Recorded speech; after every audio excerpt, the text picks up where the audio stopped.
The ICU doors didn't just close, they were sealed. Armed military police formed a wall across the hallway, weapons holstered but hands ready, faces carved from stone. Inside room 7, the most decorated retired general in American history lay unconscious, his vitals sinking by the hour.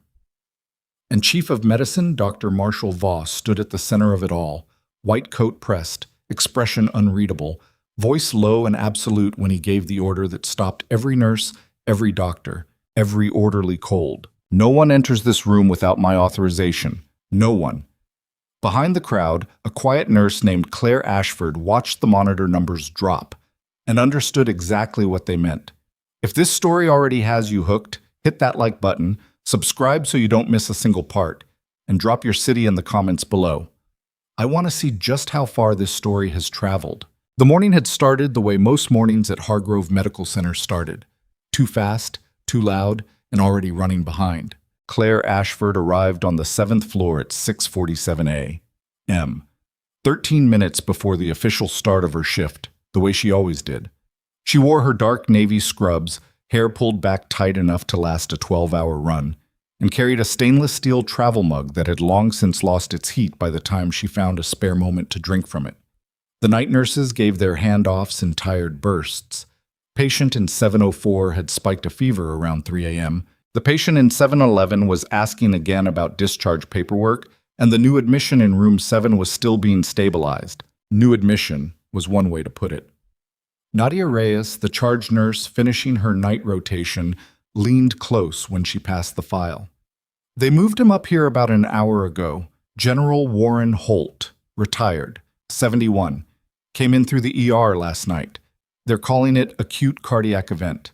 She kept her voice flat, professional, but her eyes said something else. The whole unit's been locked down. Military police showed up around midnight and they're still here. Claire glanced toward the end of the hallway. 2 uniformed MPS stood outside room 7's closed door, arms at their sides, not talking to anyone. A third was posted near the elevator bank. The rest of the ICU staff were moving around them the way water moves around stone, just going around, not making contact. "Who's managing his care?" Claire asked. "Dr. Voss?" He took it personally. That should have been reassuring. Marshall Voss was the chief of medicine at Hargrove, 15 years in the role, the kind of physician whose name appeared on hospital letterhead and medical board certificates. He was precise, methodical, and confident to the edge of something harder. The nurses called him the Glacier, not because he was cold exactly, but because he moved slowly and nothing got in his way. Claire nodded, took her assignment sheet, and went to work. She didn't think about room 7 for the first 2 hours. She had 4 patients of her own on the floor, a post-surgical recovery in 708, a 73-year-old woman in 712 managing a pulmonary embolism, and 2 others who needed careful attention and precise timing on their medications. She moved between them with the kind of efficiency that comes from years of doing something until it stops being effort and becomes instinct. She'd developed that instinct in places that had nothing to do with hospital corridors. That part of her life she kept quiet. Not from shame, from habit. In the Army, you learned that talking about what you'd done was usually less useful than simply doing the next thing. Claire had spent 6 years as a combat medic with the 75th Ranger Regiment, deployed twice to high-intensity conflict zones where the distance between alive and dead was often measured in seconds and the quality of your hands. She'd come home with a commendation she never displayed. A scar along her left forearm, she told people, came from a kitchen accident and a set of skills she now used to help people who'd never know what it had cost her to acquire them. She was 34. She'd been at Hargrove for 4 years. Most of the staff liked her well enough and thought they knew what she was. Around 9:15, she was updating medication logs at the nurses' station when she heard raised voices from the direction of room 7. Not shouting, contained, the kind of argument people have when they're trying to control it. She looked up and saw Dr. Voss in the hallway, speaking to one of the MPs, gesturing once with his hand in a way that ended the conversation rather than inviting one. Then he turned and walked toward the nursing station, his white coat moving behind him like a flag. He stopped at the counter without looking at Claire. "I need the ward medication reconciliation pulled for the last 16 hours, he said to the air in front of him. Tomas, one of the day shift nurses, moved to pull it up. Claire went back to her own screen. She would have stayed out of it entirely. She had no reason to do otherwise. But 15 minutes later, when she was cross-checking her own patient's potassium infusion rate against the previous chart entry, she noticed that the central medication log, which covered the entire floor, had a flag on room 7 that wasn't attached to a note. Just a small red marker indicating a change had been made to the IV protocol within the last 2 hours. Standard procedure was to attach a reason and a physician's signature to any protocol change. There was a signature. There was no reason. She almost scrolled past it. Instead, she pulled up the full medication record for room 7. She told herself she was being thorough. She told herself it was nothing. The IV push timings had been adjusted. The vasopressor dose had been modified, dropped slightly below the range typically used for a patient presenting with acute cardiac compromise. Digoxin had been added to the protocol, not unusual for a heart patient, but the concentration was at the upper end of therapeutic range, and no corresponding renal function check had been ordered. In a 71-year-old patient with any degree of cardiac stress, that combination didn't just look unusual. It looked like a sequence. Claire stared at the screen for a long moment. Then she printed the record, folded it once, and tucked it into the front pocket of her scrubs. She found Dr. Reyes, the attending on day shift, Dr. Lena Reyes, no relation to Nadia, in the supply corridor and laid the printout on the shelf beside her. "I need you to look at something," Claire said. "Room 7's medication log, the vasopressor adjustment, and the digoxin concentration." Dr. Lena Reyes was in her mid-40s, capable, and had worked with Claire long enough to take her seriously. She looked at the page. Read it twice. Then she looked up. "Who ordered this?" "Dr. Voss, about 2 hours ago." A pause. "Maybe he has a reason." "There's no note explaining it." "He doesn't always—" "The renal function panel hasn't been ordered," Claire said. "At that digoxin concentration, for his age and his current cardiac state, without a current creatinine level, we can't know his clearance rate. That's protocol."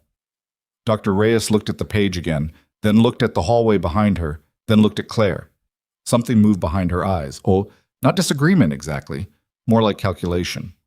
"Let me talk to him," she said. She handed the printout back.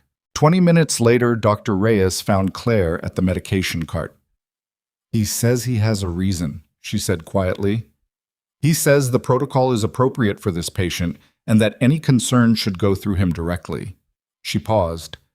"He asked how you had access to room 7's records." Claire felt something tighten in her chest. Not fear. Something closer to recognition. "I pulled them from the central log. I have access to the full floor." "He's flagged your access for review." She didn't answer. She finished drawing the medication she was preparing, capped it, and labeled it. Dr. Reyes touched her arm briefly. "Be careful, Claire." It wasn't a warning about Voss. It was something else. It was the sound of someone who'd already made a choice Claire hadn't made yet. By noon, her access to room 7's records had been revoked. She discovered this when she tried to pull the log again to check whether the renal function panel had been ordered. It hadn't, and found herself locked out with a notice that read, "Access restricted, administrative review pending." She went to the charge nurse supervisor, a man named Paul Okafor, who had run the ICU floor for 11 years, and who liked things orderly and simple. "I'm locked out of the medication log for room 7, she said. He didn't look up from his desk. Dr. Voss restricted it. "On what basis?"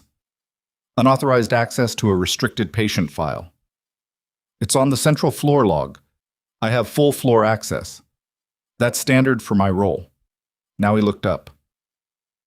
"Dr. Voss says the general's records are classified under a hospital privacy directive given the military presence. He's within his authority." A pause.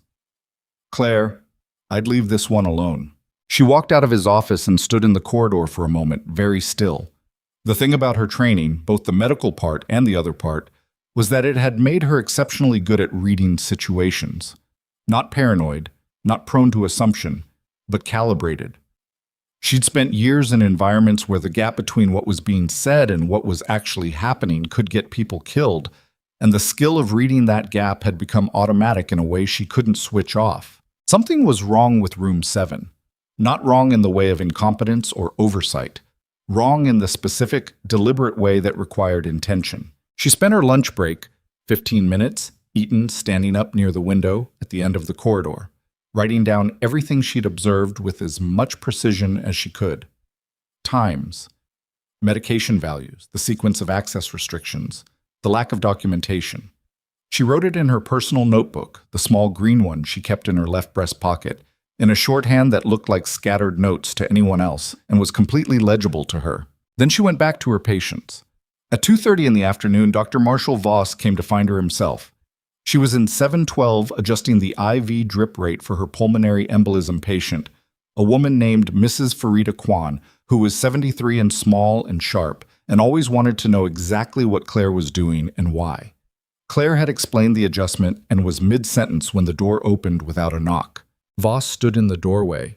He was tall, silver-haired, the kind of man who had learned at some point that simply occupying space was a form of authority.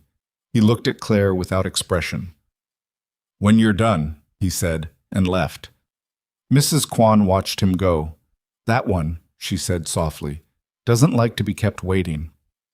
"Nobody does," Claire said, and finished what she was doing. She found Voss at the nurse's station, standing with his arms loose at his sides, tablet in one hand. He waited until she was close enough that he didn't need to project his voice. "I understand you've been pulling medication records for a patient outside your assignment." "I noticed an anomaly in the central floor log," she said. "It's part of standard nursing practice to flag." "The general's care is being handled by my team," Voss said, "not by floor nurses, not by anyone outside the restricted access list. When you pulled those records and then went to Dr. Reyes, you violated a patient confidentiality directive I issued this morning." His voice was steady, reasonable. "I'm sure you understand why that's a problem. I understand that the digoxin concentration you've ordered, combined with the vasopressor adjustment, without a current creatinine level, is outside safe protocol for a patient of his age and condition." Something moved in his face, barely visible, the way a surface shifts when something passes underneath it. "Your clinical assessment of a patient you've never examined based on a partial read of a restricted chart," he said, "isn't something I'm going to debate with a floor nurse." He said the last two words the way some people say them, not as a job description, but as a designation of ceiling. "Then explain the medication reasoning to Dr. Reyes," Claire said. "She had the same concern. Dr. Reyes is not the chief of medicine." He looked at her for a moment. "You're a good nurse, Ashford. I've heard that. Don't make this a problem you can't walk back from." He turned and walked away. She stood at the counter for a few seconds. Tomas was pretending to look at his screen. A student nurse across the station was very focused on a clipboard. She went back to work. By 4 o'clock, she had been called to the Human Resources Administrative Suite on the second floor. The meeting lasted 11 minutes. A woman named Director Priscilla Hunt sat across from her with a folder and explained that a formal complaint had been filed against Claire for unauthorized access to restricted patient records, interference with a senior physician's treatment plan, and behavior constituting insubordination. An investigation would be opened. Pending its outcome, Claire was placed on a modified duty assignment, which meant she was prohibited from any access to ICU patient records, including the central floor log for the 7th floor. "Effective immediately," Director Hunt said. "I want to submit a formal clinical concern through nursing governance," Claire said. Hunt opened the folder. "A clinical concern can be submitted through the standard process. It will be reviewed within 5 to 7 business days." 5 to 7 days. She thought about the vasopressor levels. She thought about the digoxin concentration and the missing renal panel and the progression she'd seen in the numbers. "This patient may not have 5 days," she said. Hunt looked at her with the expression of someone who had sat through many difficult conversations and had learned to make her face very neutral. "The chief of medicine is managing the patient's care. That's the appropriate process." She closed the folder. "You're a talented nurse, Claire. Don't let this become something that ends your career here." It was almost the same sentence Voss had used, same structure, same warning wrapped in the same concern. She walked out of the meeting and took the stairs back to the 7th floor instead of the elevator, because she needed 3 minutes where no one could see her face. She used the time to think. By 5 o'clock, she had done 3 things. She had taken photographs of the medication log entries on the central floor log before her access was revoked. She'd managed to screenshot them to her personal phone before the restriction hit. She had written a formal clinical concern report by hand and submitted a physical copy to the nursing governance office, knowing it would sit in a box for a week. And she had tracked down the specific shift schedule for Room 7's overnight nursing team and memorized which nurse, Brianna Cole, whom she'd worked alongside for 2 years, was assigned to the midnight rotation. She did not go near Room 7. She finished her shift at 7, gave her handoffs, and walked to the parking structure. She sat in her car for 10 minutes, not starting the engine. Then she called Brianna Cole. "I can't talk about that patient," Brianna said immediately, low and tense. "I'm not asking you to. I'm asking you to watch his urine output tonight. Track it every hour. And if his potassium or creatinine levels get ordered, if anyone runs a panel, I want you to text me the values." A long pause. "Claire, they've already flagged you. If they find out Nobody's asking you to do anything outside your normal nursing practice. Monitoring output and watching labs is your job. Just tell me what you see." Another pause. "Brianna, something is wrong." The silence on the line lasted long enough that Claire thought she'd lost her. "I'll watch," Brianna said quietly. "That's all I'm saying." Claire drove home. She ate something she couldn't have named afterward. She pulled out her green notebook and sat at her kitchen table under the single overhead light and wrote out the full sequence of what she'd observed, not as an accusation, but as a clinical record, precise and complete, the kind she'd have written in a field log where ambiguity got people killed. When she was done, she looked at what she'd written. The medication changes weren't random. They weren't overcautious. Each one, examined individually, could be explained as aggressive but defensible cardiac management. But taken together, the suppressed vasopressor support, the high-end digoxin, the absence of renal monitoring, the isolation of the patient from any physician outside Voss's direct team, they told a different story, a quiet story, a story that moved slowly enough to look like natural decline and reached the same destination as something faster and more obvious. She wasn't looking at a treatment plan. She was looking at a map. Her phone buzzed at 11:47 p.m. "Brianna." No text, quote país, just a string of numbers. Creatinine 2.1, elevated, significantly elevated, and no one had adjusted the digoxin. At that concentration, with those kidney function numbers, the general's heart was being flooded with a medication it could no longer clear at a safe rate. Toxic accumulation. The kind that didn't look like poisoning, the kind that looked like a cardiac patient whose heart finally gave out. She was already out of her chair.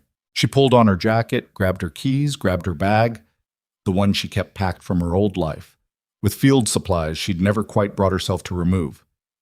And she was at the door when her phone rang. Not Brianna. The number was one she didn't recognize. She answered anyway. "Is this Claire Ashford?" Male voice. Controlled. The kind of control that came from discipline rather than calm. "Who is this?" A pause. "My name is Captain Ray Stroud. I'm currently posted outside Room 7 at Hargrove Medical Center. I need you to listen carefully, and I need you to move fast." She was already moving. "The general's monitor just alarmed," Stroud said. "His heart rate is dropping. The night team is in there, and they're following the treatment protocol exactly. Every intervention they're attempting." He stopped. When he continued, his voice was lower. "None of it is working, and I think you know why." She hit the stairs running. "I've been removed from that floor," she said, phone pressed to her ear, taking the stairs 2 at a time toward the parking garage. "I don't have access." "I know," Stroud said. "I'm the one who can give you access." A pause. "How fast can you get here?" She was already in her car. 12 minutes, she said. "You have 8, he said, and the line went quiet. She drove with both hands on the wheel, and her headlights cutting through the dark of a city that didn't know what was happening inside the walls of one of its hospitals. And she ran through everything she knew, everything she'd prepared, everything she'd packed in that bag on the passenger seat. Because if she was right about what was happening in Room 7, then the next few minutes weren't going to look anything like nursing. They were going to look like something else entirely. Something she'd done before. She made it in 9 minutes. Not because the roads were clear. They weren't, not entirely. A late delivery truck blocking the intersection at Callaway and 5th that cost her 40 seconds and a hard left turn through a yellow light. But because she drove the way she'd learned to move in places where hesitation was its own kind of decision. Controlled aggression. No wasted motion. She pulled into the hospital parking structure at 12:04 a.m. and was through the staff entrance at 12:06, badge swiped, moving fast through the ground floor corridor with her bag over one shoulder and her mind already 3 steps ahead of her body. The overnight security desk was manned by a single guard she recognized, older man, 50s, usually watching something on his phone, and he looked up when she came through but didn't stop her, because she walked like someone who was exactly where she was supposed to be, and that had always been enough. The elevator took too long. She took the stairs. She came out on the 7th floor at 12:07 and heard the alarm before she'd pushed through the stairwell door. Not the flat, continuous tone of a flat line. Not yet. The rapid, irregular pulsing of a monitor in distress, a heart rhythm falling apart by degrees. It came from the far end of the corridor, from room 7, and it was accompanied by the kind of controlled urgency that ICU staff produced when things were going wrong, and everyone was trying very hard not to show how wrong. Footsteps moving fast but not running, voices low and clipped, equipment rolling. The 2 MPs who'd been stationed outside room 7 were no longer flanking the door. They'd stepped back, giving space to the medical team streaming in, and one of them, younger, mid-20s, jaw set, was on his radio with his back to the corridor. The other one turned when Claire came around the corner. He was taller than she'd expected from a voice on a phone. Broad-shouldered, somewhere in his mid-30s, dressed in the pressed uniform of Army military police with a captain's insignia at his collar. His eyes found her immediately, the way trained eyes always did. Not scanning, just landing, like he'd already known exactly where she'd come from. "Ashford," he said. Not a question. "Stroud," she said. He moved toward her fast. "They've shocked him twice, neither one converted. Voss is running the code. I know what's happening to him." She was already unzipping her bag. "I need to get in that room." Voss put a standing order with hospital security. If you enter that unit, they're authorized to physically remove you. "Then you need to be faster than they are." She looked at him directly. "Are you?" Something shifted in his face. A decision being made in real time, the kind where you didn't have the luxury of thinking it all the way through. "Yeah," he said. "I am." He turned and walked with her toward the room. Inside room 7, the space had the specific electric quality of a resuscitation that wasn't going well. Too many people, not enough room, the crash cart positioned at an angle that suggested it had been moved twice already, and the monitor screen showing a waveform that climbed and fell in the wrong pattern, too fast and too shallow. A heart trying to sustain itself on a rhythm that was structurally unsound. The general lay at the center of it all, pale and diminished the way large men sometimes become, when what's happening inside them is catastrophic enough, and not small exactly, but somehow reduced, the body pulling inward. Voss was at the foot of the bed. He had the controlled, precise bearing of a physician who was either completely confident in what he was doing or had become very good at performing that confidence under pressure. He was directing the team with short commands, pointing, adjusting, moving the code through its paces with the authority of someone who had run hundreds of them. He looked up when Claire came through the door. The expression that crossed his face lasted less than a second. It wasn't surprise. It was something harder and faster than surprise. Recognition, and beneath it, something she'd have called calculation if she'd had more time to examine it. "Get her out," he said. 2 people moved. A male nurse she didn't know, and a resident who looked too young to be this far into a night like this. They moved toward her with the automatic compliance of people who were used to following orders in crisis situations, not because they'd thought it through, but because the authority in the room had spoken and there wasn't bandwidth to question it. Captain Stroud stepped between them and Claire without raising his voice. "Stand down!" They stopped. The room didn't exactly freeze. The monitor kept alarming, and orderly kept adjusting the crash cart, but the human part of it stalled, everyone recalculating. "This is a medical emergency," Voss said, his voice carrying exactly the right amount of controlled authority. "This woman has been removed from this patient's care by hospital administration. She is not authorized to be in this unit. Captain, you're interfering with—" "I'm a United States Army officer posted to protect General Warren Holt," Stroud said. "And I'm telling you that what I've observed in the last 40 minutes gives me serious concern about the care being administered in this room."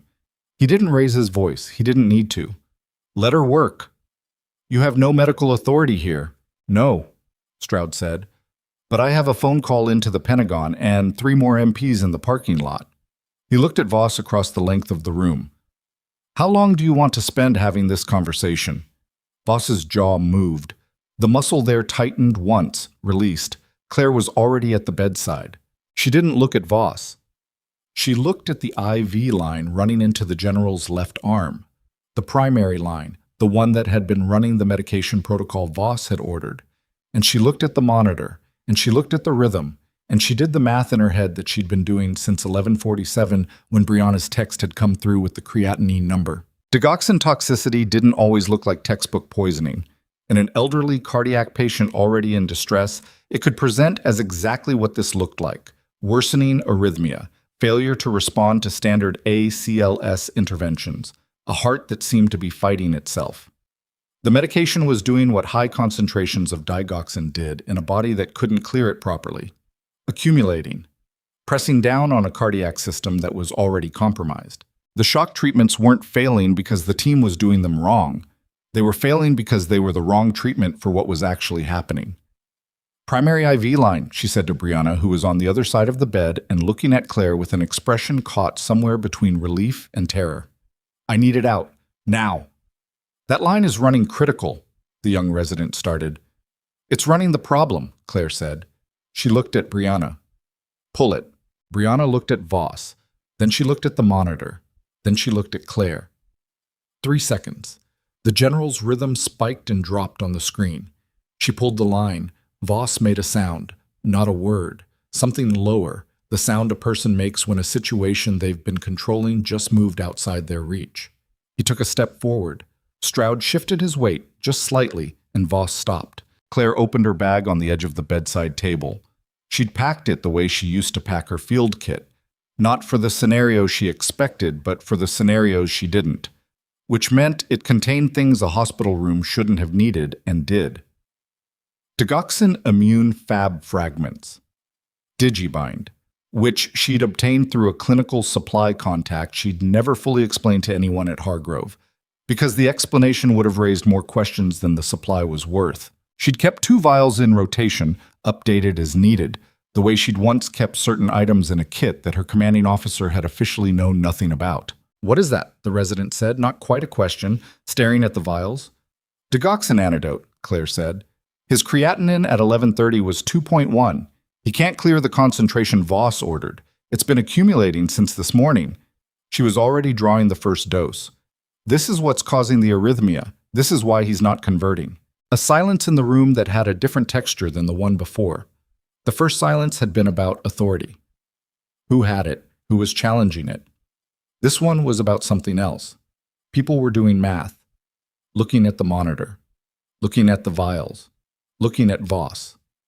Voss said, "That is an unauthorized intervention on a patient whose chart you are locked out of, using medication sourced outside this hospital's pharmaceutical system. I will have you arrested." "Call whoever you need to call," Claire said, and administered the first dose. She watched the monitor. Everyone watched the monitor. For 11 seconds, nothing changed, and she was aware, clinically, with the part of her that stayed cold even when everything else was running hot, that she could be wrong. She'd built this conclusion from partial data, from numbers pulled off a screen and a phone call in the middle of the night, and 6 years of reading situations in places where being wrong had permanent consequences. She could be wrong. The waveform shifted, not dramatically. Not the clean conversion that happened in medical dramas, where the line went from chaos to perfect sinus rhythm in a single beat. It stuttered, climbed wrong, dropped, and then, on the 4th beat after the dose, began to regularize, imperfectly, slowly. The way a system does when the thing that was poisoning it has been interrupted and the underlying muscle is trying to remember what it was supposed to do. Brianna said very quietly, "Rates coming up." The resident was staring at the monitor with his mouth slightly open. Voss hadn't moved. Claire administered the second dose and watched the rhythm continue to stabilize. Not perfectly, not with the clean assurance of a body fully out of crisis, but definitively in the right direction, the numbers moving in a way that had meaning. The general's blood pressure, which had been dropping through the floor for the past hour, began to climb. Nobody said anything for a long moment. Then General Holt made a sound. Low, rough, barely audible. Not words, just the involuntary signal of a body returning to itself. A man somewhere in the distance between unconscious and aware. His hand moved on the sheet, the fingers closing slowly and then opening again. Stroud exhaled once through his nose. The young resident sat down on the nearest surface, which happened to be the crash cart, and then stood back up again like he'd caught himself doing something wrong. Brianna looked across the bed at Claire. Her eyes were wet. She pressed her lips together and looked away. Claire set the empty vials down on the table. Her hands were steady. They were always steady when she was doing the work. It was afterward that other things happened, in the car or in the kitchen or in the 3 a.m. dark. That was when hands did what they wanted. But not during. Never during. She looked at Voss. He was standing at the foot of the bed. His expression had gone through several things in the last 4 minutes and had arrived somewhere that wasn't any of them. Not anger, not calculation, not the performed confidence. It was something flatter than all of those. The face of a person whose plan has been interrupted in a way they hadn't accounted for, who is now running a different calculation. "We're going to need to talk," Stroud said to him. His voice was pleasant and absolutely without give. Voss said nothing. "Captain." Stroud turned to his junior MP, who'd appeared in the doorway. "Nobody leaves this floor without my clearance, including Dr. Voss." "Sir." The younger MP's hand moved to the doorway in a way that blocked it without quite being a physical barrier. "Not yet." Voss looked at the blocked doorway. Then he looked at Claire. When he spoke, his voice had recovered some of its evenness. "You have administered unauthorized medication, pulled a physician-ordered IV line, and interfered with an active resuscitation. Whatever you think you've done here, you have handed my attorneys everything they need." A pause. "You're done, Ashford." "Maybe," she said. She looked at him steadily. "How's the general doing?" He didn't answer. He couldn't answer in a way that helped him, because the monitor was in the room and it was saying exactly what it was saying. She turned back to her patient. The next 40 minutes were clinical. She worked with Brianna to manage the general's stabilization, monitoring the rhythm, managing the secondary IV, pulling vitals at intervals, and tracking their movement. The resident eventually found his professional footing and became useful rather than decorative. 2 more of Stroud's MPs arrived on the floor and positioned themselves at the elevators and the stairwell exits. Voss remained in the room.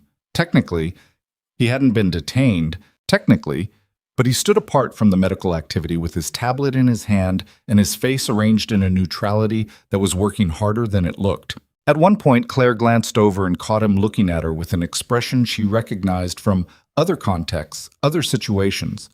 The look of a person assessing damage and deciding which version of the story was still recoverable. She looked away and checked the general's pressure.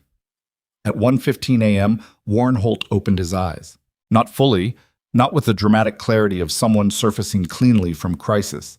He came up the way people did after a long time under, slowly, in pieces, the eyes opening partway and then closing, then opening again with more intent, the gaze moving without focusing before it found something to land on. It landed on Claire. She was on his left side, adjusting the new IV line, and she became aware that he was looking at her before she looked back. When she did, he was watching her with an expression she couldn't fully read. Too unfocused for that, too recently returned from wherever the body goes when it's that far down.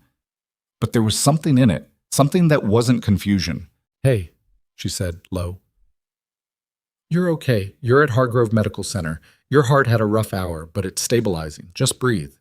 His lips moved. Nothing came out. "Don't try to talk yet. Just breathe." He closed his eyes again. His hand, the left one, moved toward her on the sheet, not reaching exactly, more like registering. She put her fingers over his for a moment, the way she'd done in other places with other people who'd come back from far enough that words weren't ready yet. And he stilled. Stroud was watching from the other side of the bed. He'd taken off his cap at some point and was holding it in both hands. His face had something in it that he clearly hadn't decided what to do with. She stepped back from the bed when she was confident the general's vitals were stable enough to hold, and left Brianna with specific monitoring instructions, written out by hand so there would be no ambiguity about what she'd ordered and why. Then she moved toward the door. Voss was in the corridor. He'd stepped out at some point in the last 20 minutes. and he was standing near the nurse's station with his phone to his ear, speaking in a voice too low to hear. He ended the call when he saw her come out. "I want to know," Claire said, stopping a few feet from him, "whose idea it was." He looked at her for a moment. "I don't know what you think. I'm not asking you to confess. I'm asking you a question." She kept her voice even. "Did you make this choice yourself, or did someone put you in it?" Something moved behind his eyes. She'd asked the question for a reason, because the answer would tell her how large this was, and she needed to know how large this was before the morning came and the institutional machinery started moving to protect itself. He said, "You should get a lawyer, Ashford." "So should you," she said, and walked back to the nurse's station. She sat down and she wrote. Not in her green notebook this time, on the official nursing incident documentation forms that were kept at the station, the physical ones that produced a carbon copy and were harder to make disappear than a digital entry. She wrote out everything. The timeline of the medication changes, the creatinine values, the digoxin concentration, and the absence of renal monitoring, the sequence of her access restrictions, the conversation with Director Hunt, the moment she'd pulled the IV line and administered the antidote, and the monitor's response. She wrote it in clinical language, specific and sourced, nothing she couldn't document. It took her 40 minutes. Her handwriting was better under pressure than it was normally. She'd noticed this before and never entirely understood it. At some point, Stroud came and stood near the station. He didn't interrupt. He waited until she'd signed and dated the last page. "Pentagon is sending someone," he said. She looked up. "How senior?" "Senior enough." He paused. "You know the general?" It wasn't quite a question. She capped her pen. "I knew him. He's been asking about you. When he can form words." Stroud hesitated in a way that suggested he didn't hesitate often. "He said your name, before he was fully conscious. Just your name." She looked at the completed stack of incident forms. "How long until your Pentagon contact arrives?" 4 hours, maybe less. "Then I need to make sure that in those 4 hours, every record in this hospital that documents what happened to the general stays exactly where it is and doesn't get touched." She looked at him. "Can you make that happen?" "I can lock down the physical unit. Digital records are harder." "Then I need someone with IT access who isn't afraid of Voss." Stroud thought for a moment. "I have a name." "So do I," she said, and pulled out her phone. The name she had was Dr. Lena Reyes, who answered on the third ring and who listened without interrupting while Claire gave her the short version. When Claire was done, there was a pause on the line. "I need you to tell me something," Reyes said. "What?" "Are you sure? Not mostly sure. Not 90% sure. Are you sure?" His creatinine was 2.1. He wasn't clearing the digoxin. His rhythm started converting within 11 seconds of the antidote. Claire paused. "Yes, I'm sure." Another silence, then, "I'm coming in." "You don't have to." "Someone needs to be there who can speak as an attending physician and not just as a nurse with a grievance." She said it without cruelty, just plainly. "That's how this works. I'll be there in 20 minutes. She arrived in 18. She came through the stairwell door in a rain jacket over what were clearly her home clothes, hair not fully arranged, and she went directly to the nursing station and looked at Claire's incident documentation without speaking. She read all of it. She turned pages. She read some sections twice. Then she picked up a pen and began writing her own documentation. Separate pages, attending physician signature, parallel record. Voss saw her from across the unit. He said nothing. He'd made 2 more calls on his phone in the last hour and had stopped looking at Claire with anything overt, which she found less reassuring than if he'd kept looking. People who stopped showing you what they were thinking were people who'd found another channel. She was aware of what was happening on both levels simultaneously. The clinical one, where the general was continuing to stabilize and she needed to keep monitoring him, and the institutional one, where the next several hours were going to determine whether what she'd done tonight became justice or became the end of her career at Hargrove, or possibly her nursing license. She was aware of both, and she didn't have enough space in her head to fully process either, so she put them side by side and dealt with what was in front of her. At 3:30 a.m., the general was stable enough that Brianna could manage his monitoring with standard check-in intervals. Claire had been awake for 21 hours. She stood in the corridor outside room 7, drank 3/4 of a cup of terrible vending machine coffee, and felt the tiredness sitting in her body like sediment. Present, unavoidable, something to work around rather than through. Stroud came and stood beside her. He had the look of someone who'd been awake for at least as long as she had, and had more practice pretending he hadn't. "You want to tell me how you had Digibine in a bag you keep in your car?" he said. "No," she said. He looked at the corridor. "Fair." They stood in silence for a moment. "He's going to say the medication protocol was defensible," she said. "Even now. He'll find an expert who says aggressive digoxin management in elderly cardiac patients is within a reasonable clinical range. He'll say I panicked, acted outside my scope, got lucky." "Probably," Stroud said. "So we need the records. All of them. Every change he made to that protocol, every deletion of a nursing note, every access log showing when he went in and altered entries." She looked at him. "Do your Pentagon contacts have the reach to pull those records before Voss's people touch them?" "That's what the next 4 hours are for," Stroud said. She nodded, drank the rest of the coffee. It didn't help, but it gave her hand something to do. "Who is he?" she said. "Holt. Why does someone try to kill a retired general?" Stroud was quiet for a moment. The kind of quiet that wasn't absence of thought, but presence of a decision being made about how much to say. "He was in the process of submitting testimony," he said finally, "to the Senate Armed Services Committee. Classified testimony, related to a contract irregularity that runs through several very significant civilian contractors and at least 2 current DoD officials." She looked at him. "The testimony was scheduled for next week," he said. She set the empty coffee cup on the windowsill, and nobody moved to protect him until tonight. There were protections in place. He insisted on civilian hospital care because he didn't want to signal the level of concern. Stroud's jaw tightened briefly. He thought the risk was overstated. And whoever arranged this knew the exact window. Yes, she thought about Voss standing at the foot of the bed with his tablet and his pressed white coat and his 14 layers of institutional authority. She thought about the question she'd asked him in the corridor and the way he hadn't answered it. "He's not the one who planned this," she said. "No," Stroud said. "He's not." "But he knew what he was doing." "Yes." She looked at the door of room 7. "Then we need everything, not just the medication records, financial records, communications, anything that shows the connection between whoever gave the order and the man who executed it." She paused. "Because if we only get Voss, the people who put him up to it walk. And the next general in a hospital bed doesn't have someone driving through a yellow light at midnight." Stroud looked at her for a moment. Something in his expression had shifted from the careful professionalism he'd maintained since she'd arrived. Not dramatically, but enough to be visible. Like he was deciding to acknowledge something he'd already known.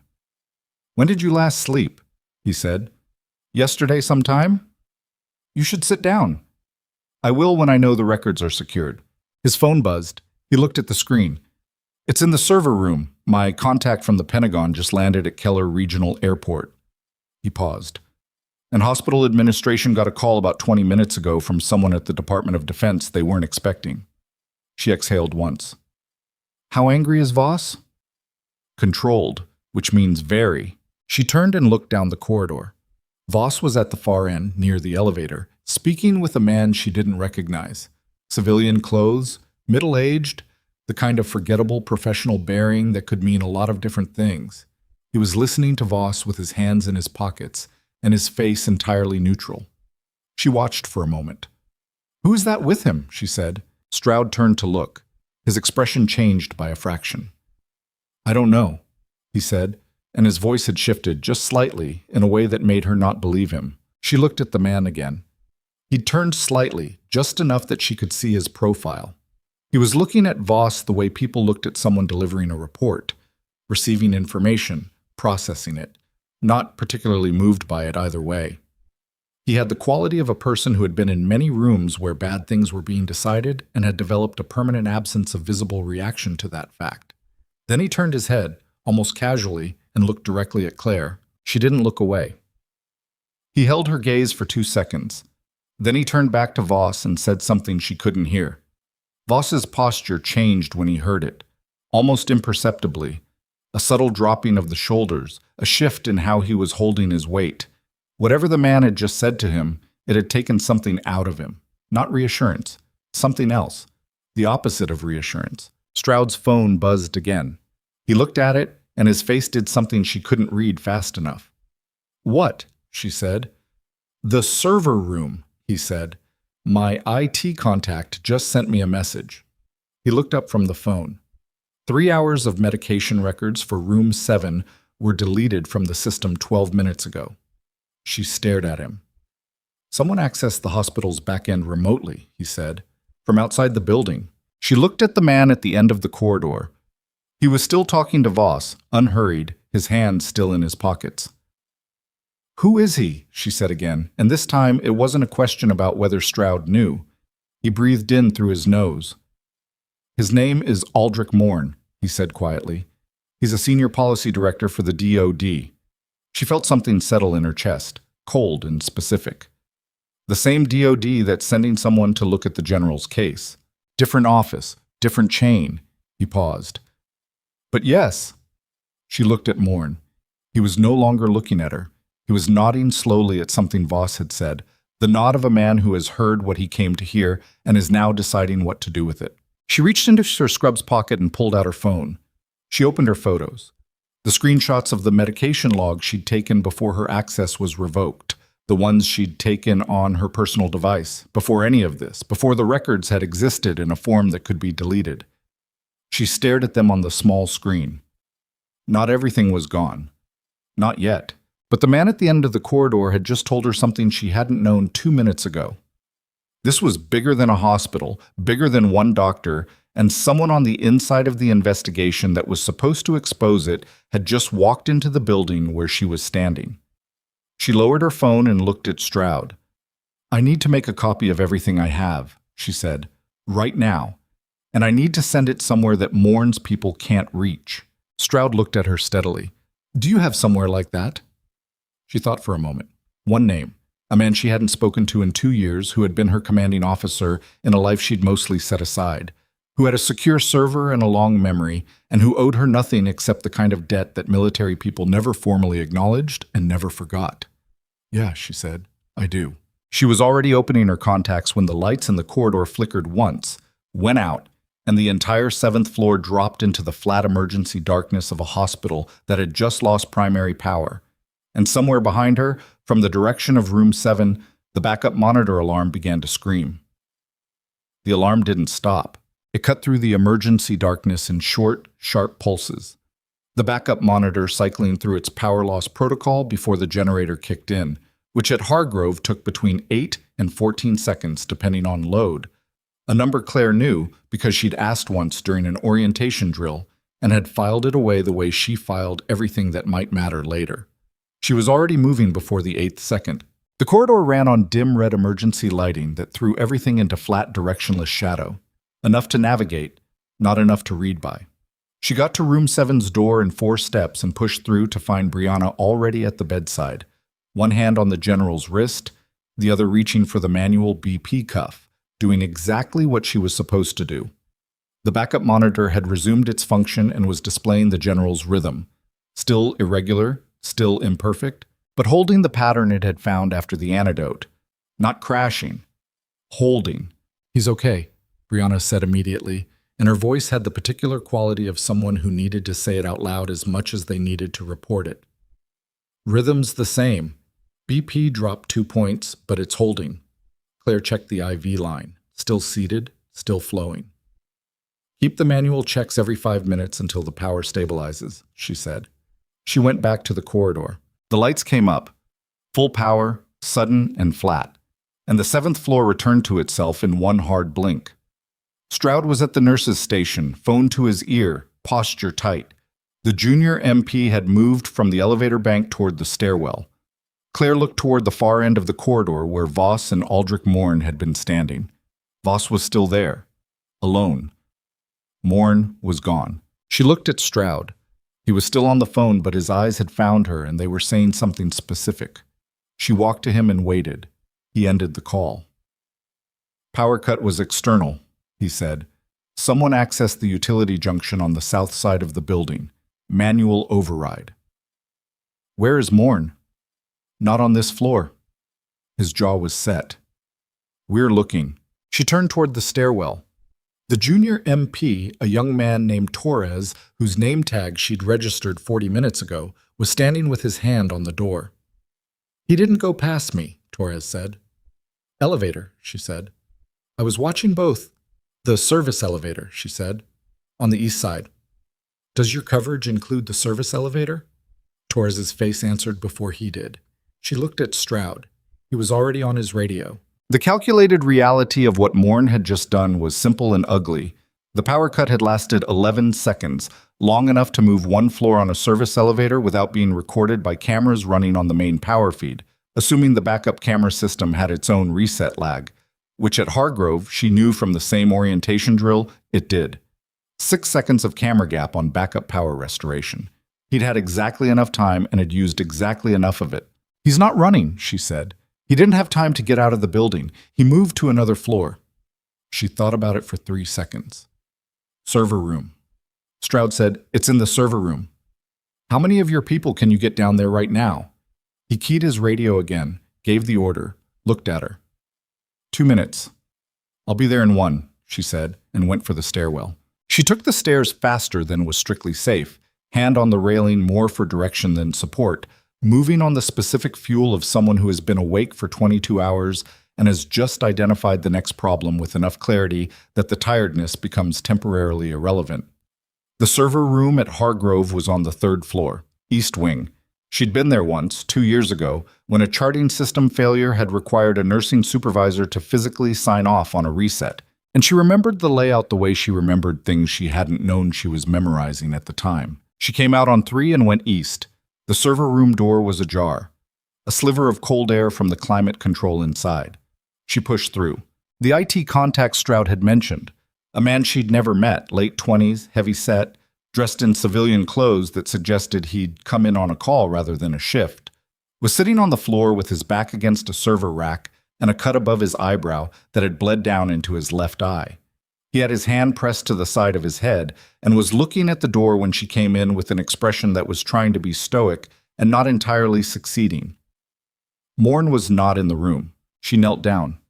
Talk to me. How long were you out? Wasn't out, the man. His badge said Delgado R. said through his teeth. He came through the door fast, shoved me into the rack. I hit my head. He moved his hand away from the cut and looked at the blood on his palm with a kind of offended disbelief. I've been in there 12 seconds. Did he get to a terminal? Delgado's eyes moved to a workstation across the room. The screen was dark, but the status indicator light on the hard drive bay beside it was blinking in the specific pattern of a recent write operation. She crossed to it and looked at the keyboard. Touched nothing. The screen was locked. Whatever had been done and closed. He had credentials, Delgado said from the floor, pressing his hand back to the cut. Had to. You can't get into the backup archive system with a swipe card. You need a password and a biometric. He has DoD clearance, she said. If hospital IT security runs on a federal contractor system, it does, Delgado said. We updated to FedRAMP compliance 8 months ago. He paused.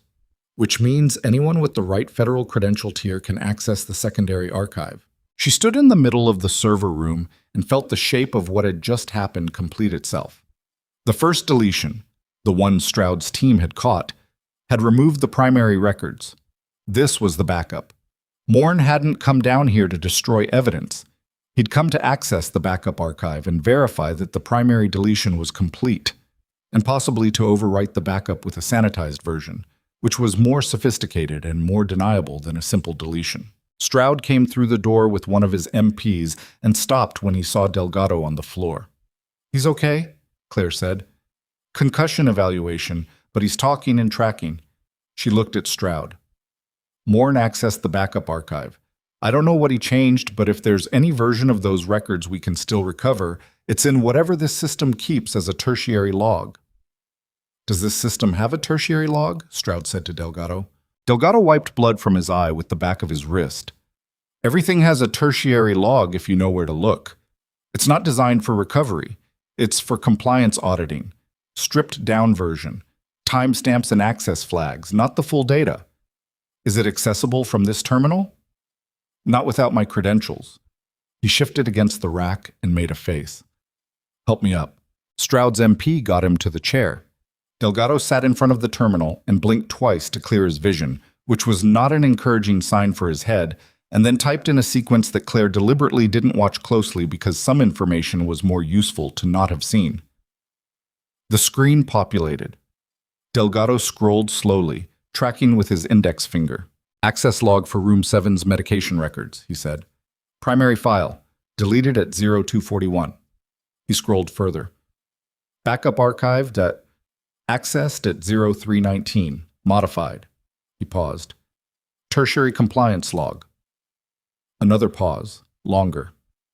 Still here, intact. Flagged as read only by the compliance protocol. Morn would have needed a system administrator credential to alter this layer, and nobody has that except the hospital CTO, who is currently not in the building, Claire said. So he couldn't touch it, Delgado said, and there was something in his voice that wasn't quite satisfaction, but was in that neighborhood. Timestamps are all here, every medication entry change, every access date and time, every deletion event with the originating user credential. He looked at her. This isn't the full clinical data, but it's the receipts. She breathed in once. Can you export it to something physically removable? Yeah. Do it now. Multiple copies. Give one to Captain Stroud, keep one, and I need one. He was already reaching for a drive. The next 18 minutes were the kind that happened in a specific register. Not dramatic in the way the prior hours had been, but dense with the kind of technical precision that determined whether everything else held or fell apart. Delgado exported 3 copies of the tertiary compliance log, annotated with his own typed notes explaining the data structure, and printed a physical backup because Claire had asked him to, and he'd looked at her and decided not to argue. His head needed evaluation, and he knew it, and he was doing this first, which was either professional dedication or stubbornness, and she didn't have time to determine which. Stroud's people found Morn 11 minutes later. He was in the hospital's administrative conference room on the 2nd floor, seated at the head of the table with his phone in front of him and a cup of coffee he had apparently obtained from somewhere, composed in the manner of a man who had decided that the best available position was to look as if he'd been there the whole time and had no idea what anyone was concerned about. She wasn't in the room for the conversation that followed between Stroud and Morn. She was back on the 7th floor because that was where her patient was. And the general stability was still conditional enough that she wasn't going to leave Brianna alone with it for longer than necessary. But Stroud told her afterward, in the corridor outside room 7 at 4:10 a.m., that Morn had been entirely cooperative and entirely useless in a way that was itself informative. He'd answered every question with precision and without incrimination, the answers of someone who'd rehearsed this possibility and found it manageable. He confirmed his presence at the hospital. He confirmed the power had gone out. He denied being in the server room. He had no visible injuries, no identifiable evidence on his person, and an explanation for his movements during the power cut that was unverifiable but not impossible. He's good, Stroud said. He's been doing this for a long time, she said. The Pentagon contact, Colonel Yara Desjardins, she's the one who flew in. She's in the building now. She's been briefed. He paused. She wants to talk to you. Where's Voss? Still on the floor. He hasn't tried to leave. He won't, she said. Running looks like guilt. He's going to stand there and be the chief of medicine until someone formally tells him he isn't. She met Colonel Yara Desjardins in the small family consultation room across from the ICU. A narrow space with 4 chairs and a window that looked at a concrete wall and a box of tissues on the table that were always there and always looked untouched. Desjardins was in her late 40s, wearing civilian clothes because she'd traveled in them, short natural hair, eyes that processed information quickly and showed the processing in a way that was efficient rather than expressive. She had a tablet in front of her and a recorder beside it. She looked at Claire for a moment before speaking. You administered medication outside your assigned patient care role, without a physician's order, using pharmaceuticals sourced outside this hospital's dispensary system, she said. It was not an accusation. It was an inventory. Yes, Claire said. Walk me through the clinical reasoning. She did. All of it. Creatinine levels, digoxin concentration, Clearance rates, the medication timeline, the monitor response. She spoke the way she'd written the incident report, precise, sourced, clinical. And Desjardins listened without interrupting and made notes, and at one point asked her to repeat a specific number, which she did. When Claire finished, Desjardins looked at the tablet for a moment. "Your nursing license is at risk," she said. "I know. The hospital administration is going to file a complaint with the state nursing board as soon as legal counsel advises them to, which will probably be this morning." She looked up. "You understand that whatever I do from the military side doesn't protect you from that process?" "Yes." "So you knew that when you pulled the IV line?" "Yes." A silence. "Why?" Desjardins said, and it was a genuine question, not a rhetorical one. Claire thought about how to answer it honestly without making it sound like something it wasn't. "Because the alternative was watching him die and knowing I'd understood what was happening and hadn't moved." She paused. "I've been in situations before where not moving was the calculation, where the risk of acting was higher than the risk of holding position." She looked at the window and the concrete wall. This wasn't one of those. Desjardins held her gaze. Then she made a note. "The compliance logs from the server room," she said. "Delgado's export. I need all 3 copies in my possession within the hour, and I need Delgado available for a formal interview. He needs a concussion evaluation first." "He can have both." Claire nodded. "Morn is a separate matter that is being handled at a level above this hospital." "Is it actually being handled?" Desjardins looked at her directly. "Yes," she said, and said it in a way that meant she wasn't going to say anything further on the subject, and Claire should decide whether to believe her. She decided to provisionally believe her and flag it internally if evidence suggested otherwise. At 5:30 a.m., the first gray light was starting at the edges of the window in the family consultation room where she'd been sitting for 20 minutes alone, filling out additional documentation that Desjardins had requested. Her back hurt. Her eyes felt like they'd been lightly sandpapered. She had been awake for 24 hours, and the coffee she'd drunk at some point in the last 2 hours had passed through its usefulness and left her with a headache settling behind her right eye. She was on the last page of the documentation when the door opened. Brianna leaned in. Her face had the look of someone delivering news they weren't sure how to classify. "He's asking for you," she said. "The general. He's awake. Properly awake." She set the pen down and went. Holt was propped at about 30 degrees, which was as far as they were willing to take him for now, and he had the color of someone who'd been white as paper 4 hours ago and was working his way back to something more viable. His eyes were open and tracking when she came in. The right one more than the left. There was a slight lag on the left that was neurological or exhaustion and would need to be evaluated properly when there was time and equipment. He looked at her for a moment without speaking.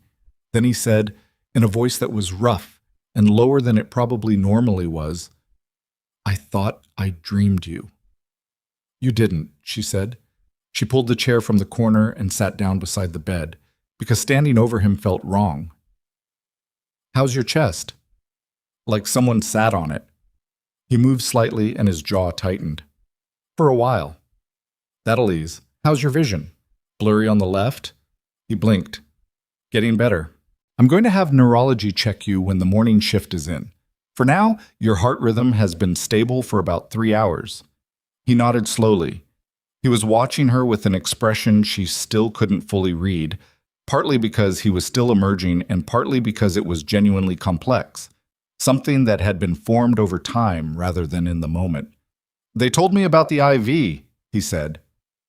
"Stroud?" "Yeah." A pause.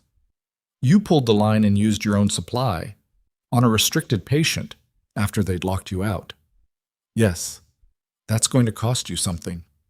"Probably," she said. He looked at the ceiling for a moment. "Still think it was the right call?" She didn't hesitate. "Yes." He made a sound that was almost a laugh but didn't quite complete itself. "Same answer as the last time I asked you something like that." She said nothing. 17 months, he said quietly.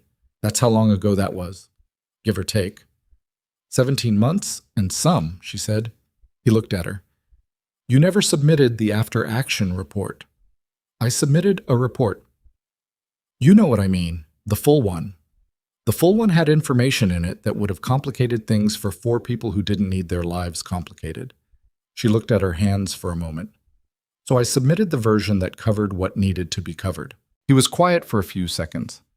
Outside the room, the hospital was starting its morning sounds. A shift change beginning somewhere, equipment moving down a corridor, voices at a normal register after hours of careful quiet. Someone tried to keep me from testifying, he said. I know. Someone inside DOD infrastructure. I know that too. His face tightened, not pain, anger, the controlled kind. Mourn. She looked at him carefully. The fact that he'd said the name without her saying it first told her something about how much he already knew and had probably known before he'd ever been admitted to Hargrove. He's in the building, she said. Desjardins is handling it. Desjardins is solid, he said. But Mourn has been in his position for 9 years, and he has friendships I can document and people I can't. His voice was steadier now, gaining traction. The testimony I'm scheduled to give, this is what it's about.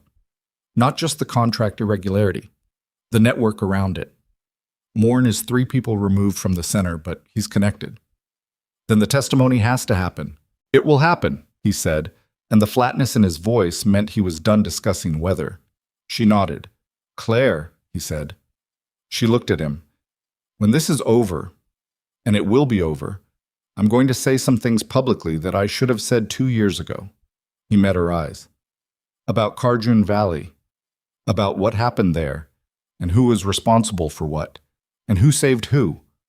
She felt something shift in her chest. That's not necessary. It's not about necessary, he said. It's about accurate. She started to answer. The door opened. Stroud without knocking, which meant something had changed. I need you both to hear this, he said. He stepped inside and closed the door behind him. His face was the specific controlled blankness of someone delivering news that is both urgent and difficult to categorize. He looked at Claire. The nursing board received a complaint at 5:47 a.m., he said, signed by Director Hunt, countersigned by Dr. Voss.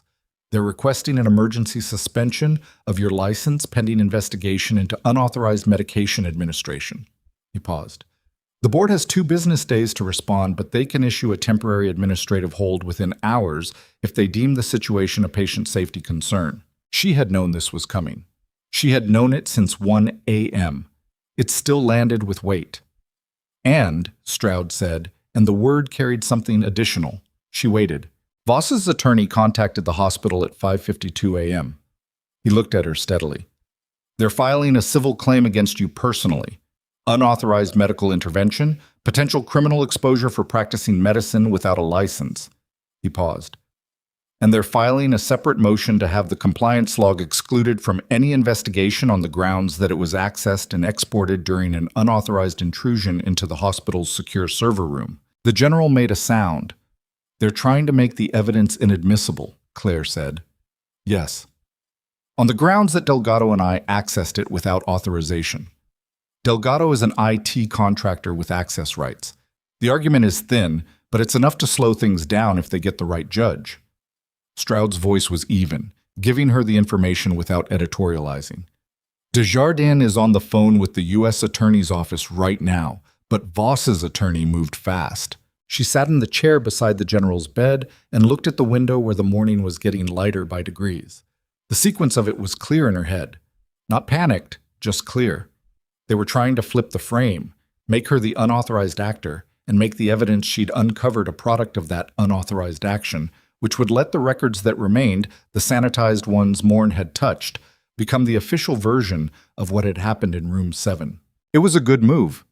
It would have been better if Delgado's head wasn't bleeding from a man who'd broken into the server room, but even that could be managed with the right legal framing. What happened to the physical copy, she said. The printed one. Desjardins has it. The compliance log isn't the only thing I have, she said. She pulled out her phone and looked at the screenshots she'd taken before her access was revoked.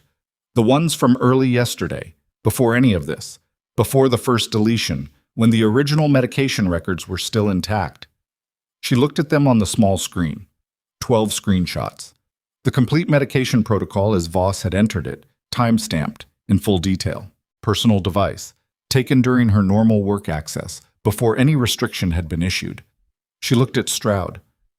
"I need a lawyer," she said. "Right now, someone who handles federal whistleblower cases."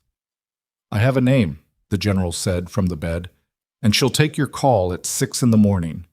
He shifted slightly against the pillow. "Hand me that phone." She handed it to him. He dialed from memory, which told her he'd called the number recently. The line connected on the second ring, and he said, "Miriam, it's Warren. I need you to listen." He paused. "No, I'm not dead." A brief silence. "I need you in Hargrove by 8 a.m. Bring the federal whistleblower filing forms and call the U.S. Attorney's Office before you get in the car."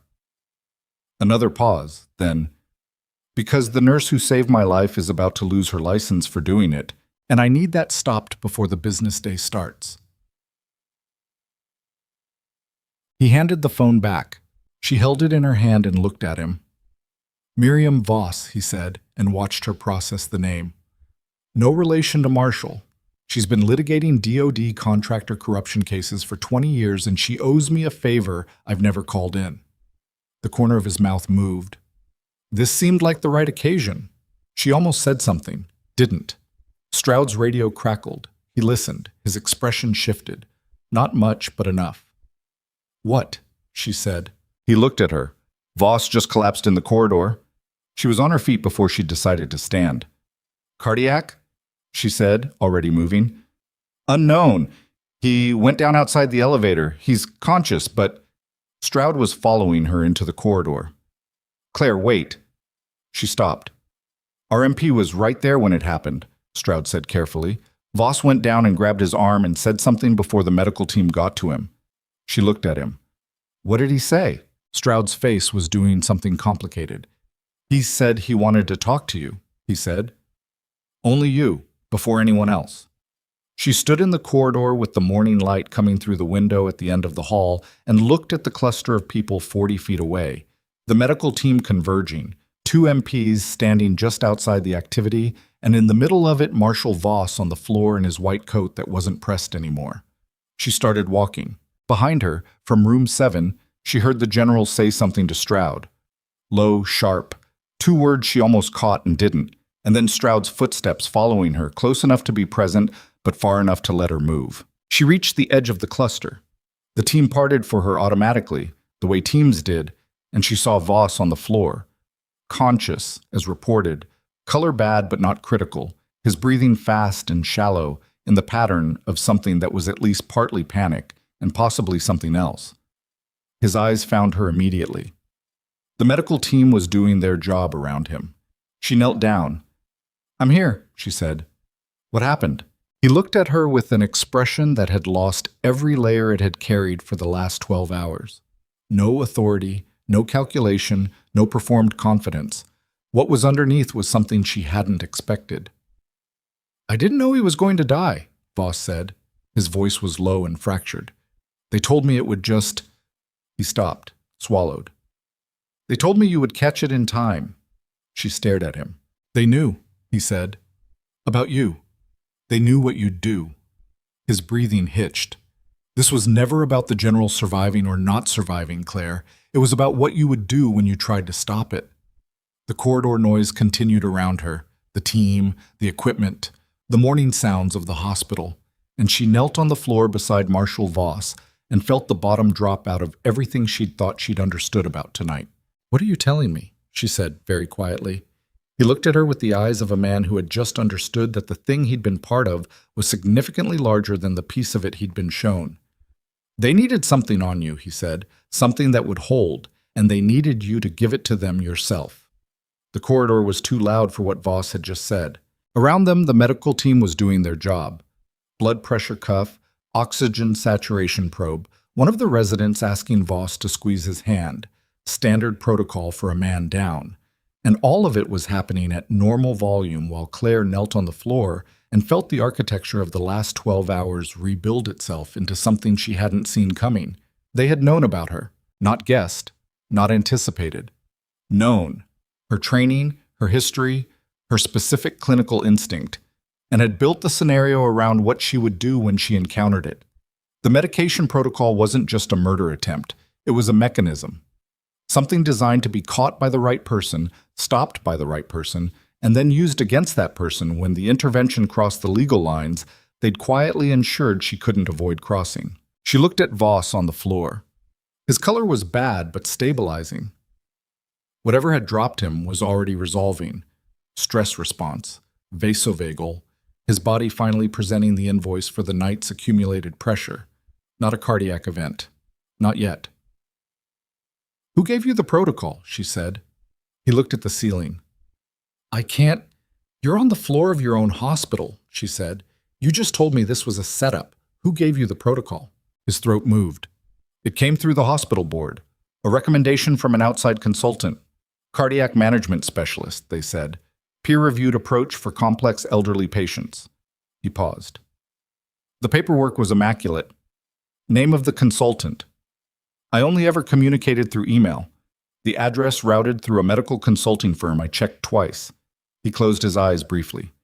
It checked out both times. The firm exists. They have publications. They have references.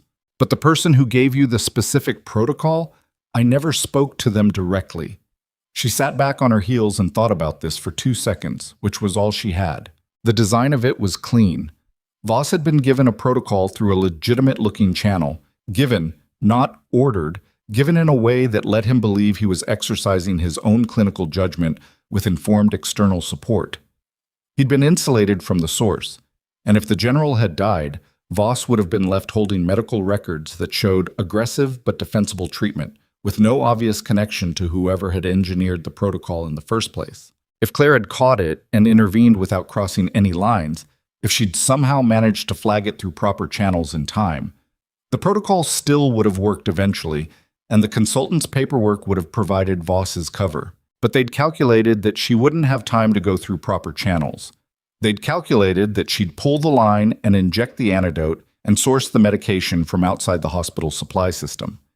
They'd known her well enough to know that when the choice was process or patient, she would choose patient every single time. And they'd been right. "The nursing board complaint," she said. "The civil filing from your attorney. Did you initiate those?"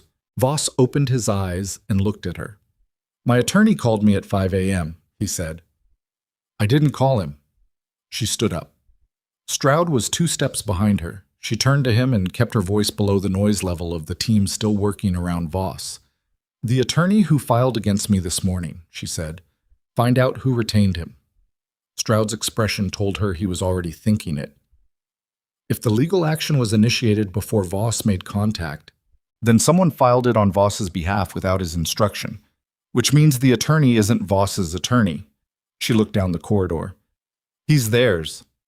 Stroud had his phone out before she'd finished the sentence. She went back to the nurse's station because she needed a surface and 2 minutes to think without anyone asking her anything, and she got 45 seconds before Dr. Lena Reyes appeared at the corner looking like someone who hadn't slept and had stopped caring about that fact.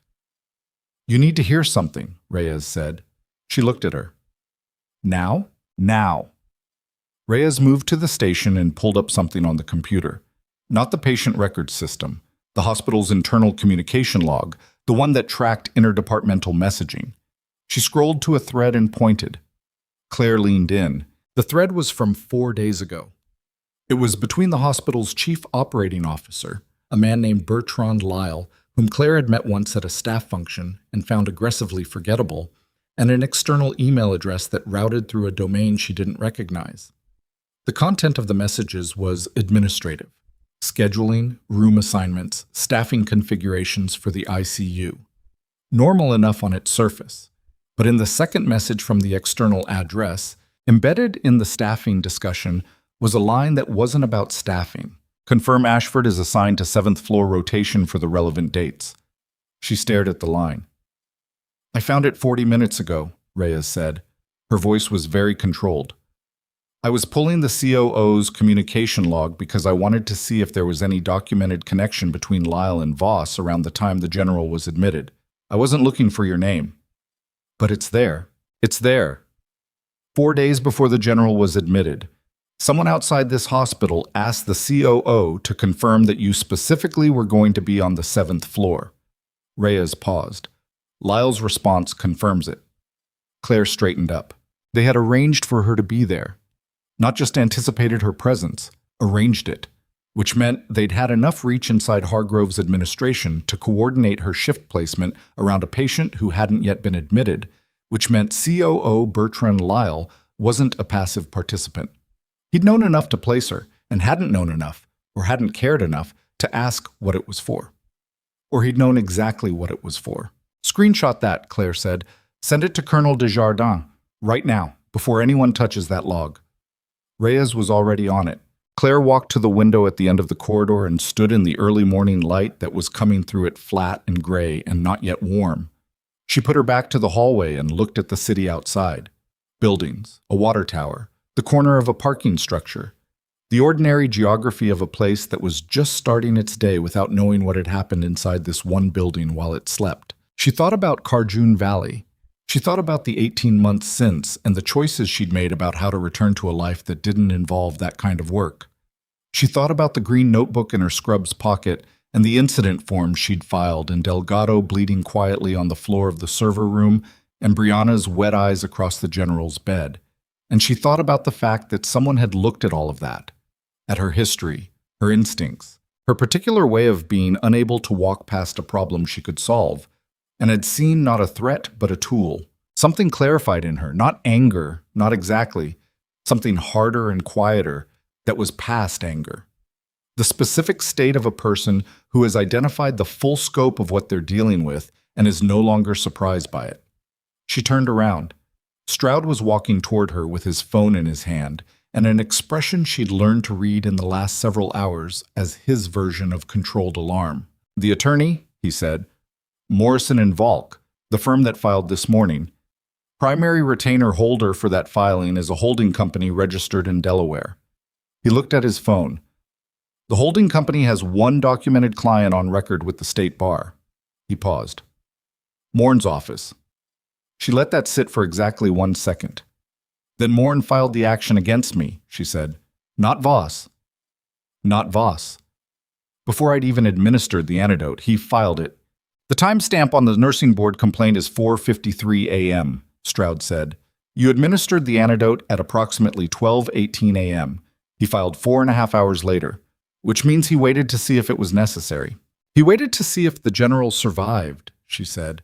"If the general died, the complaint becomes the cleanup.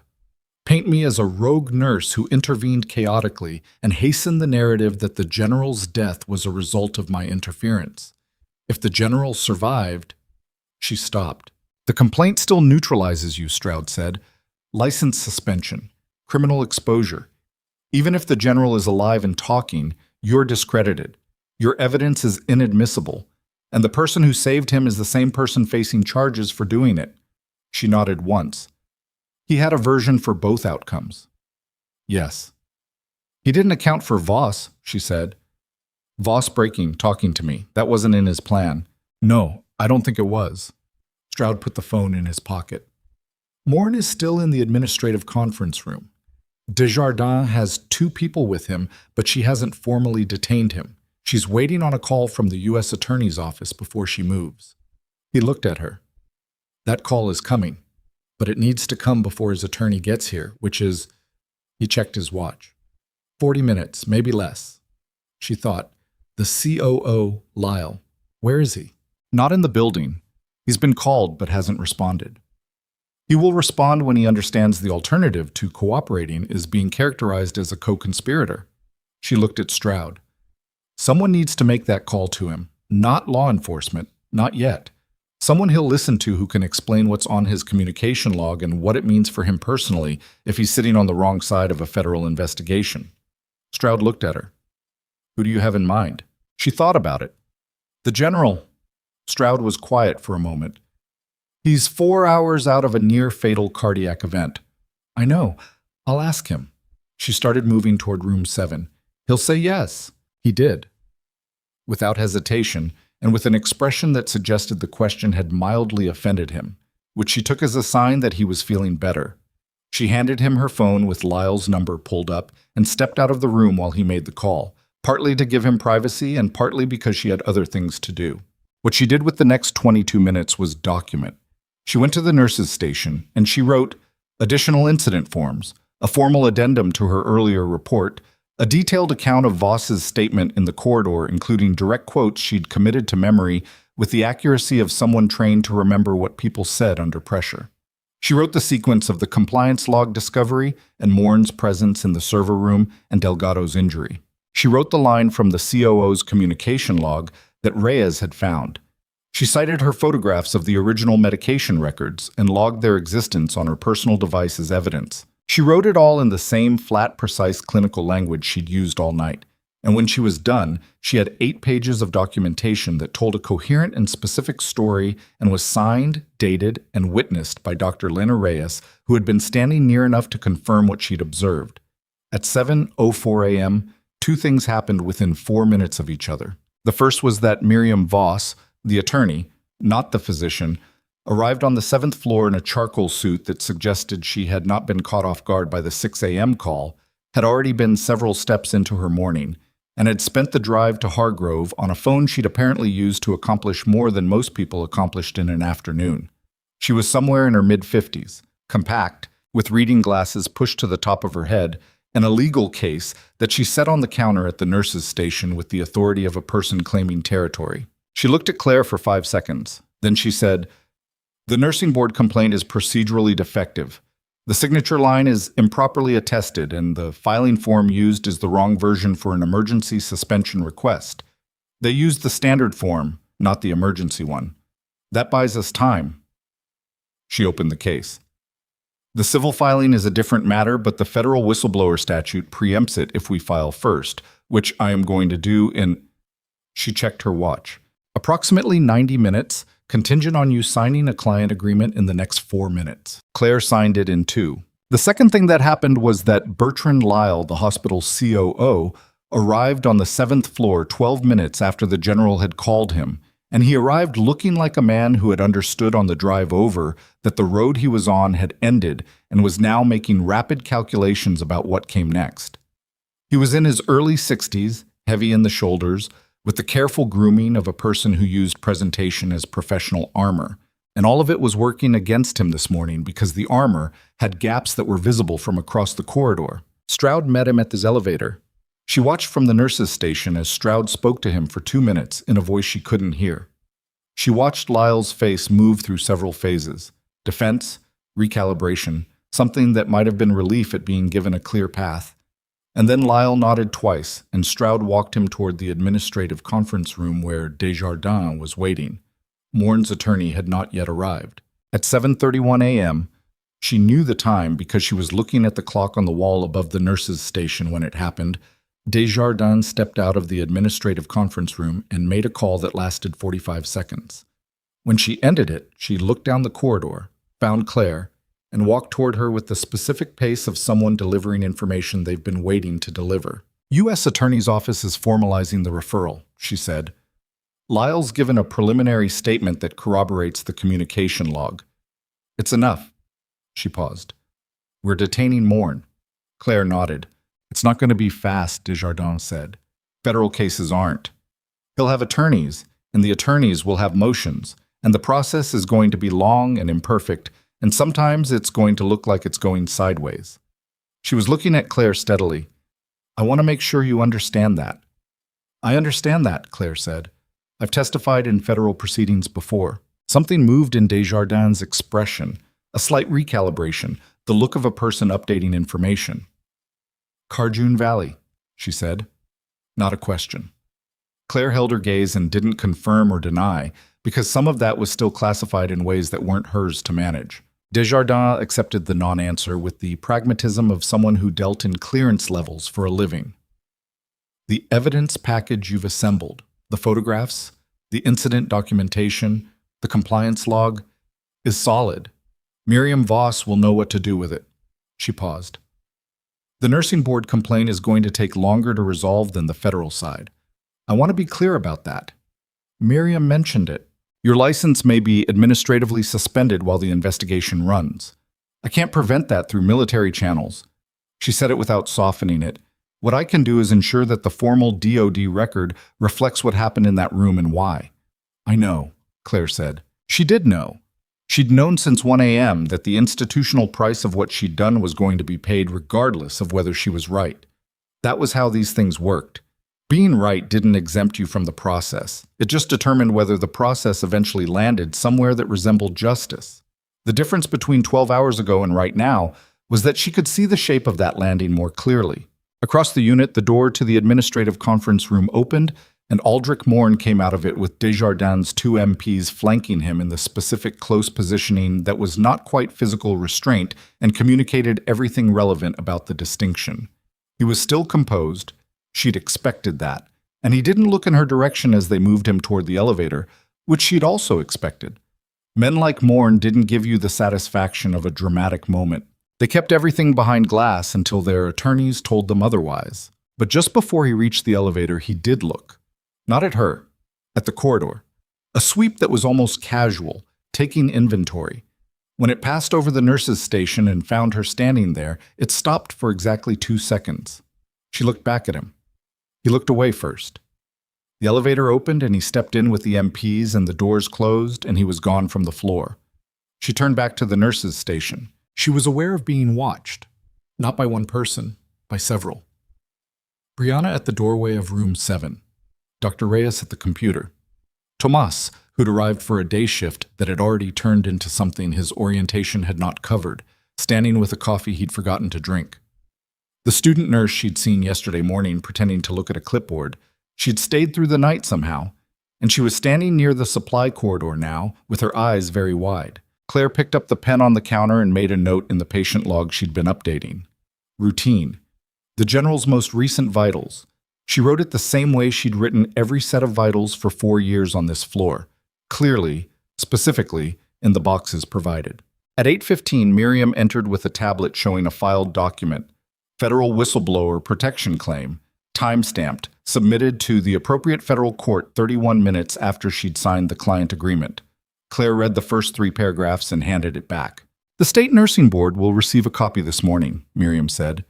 It doesn't stop their process, but it flags the federal dimension, which typically slows the administrative mechanism considerably. She looked at Claire over the reading glasses. Typically, not always. I know. Are you going to be all right? It was a professional question, not a personal one, delivered in the tone of someone taking an inventory. Ask me in about 6 hours when I've slept, Claire said. Miriam almost smiled.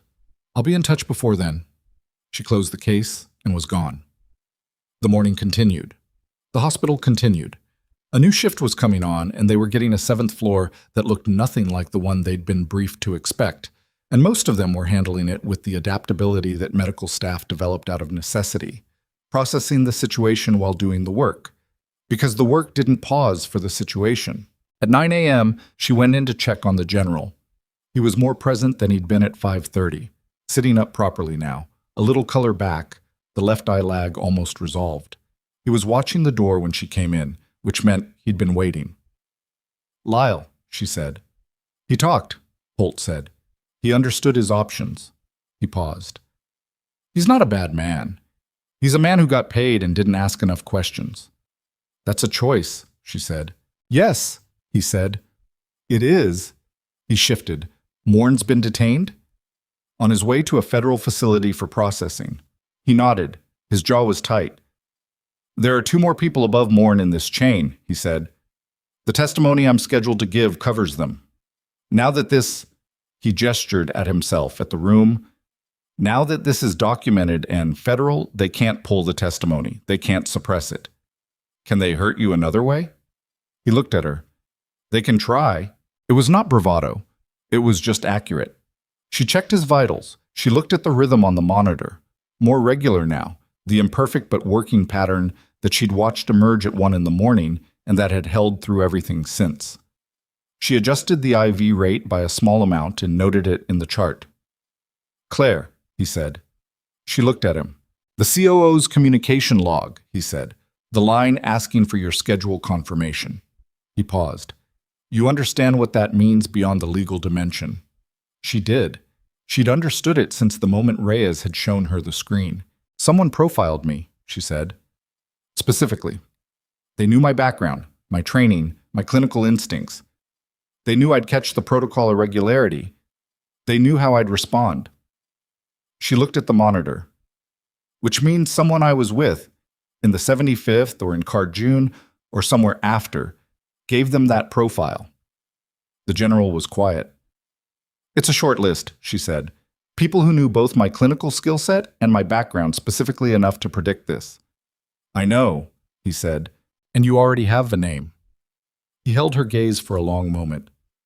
I have a suspicion, he said. Not a name I can say out loud yet.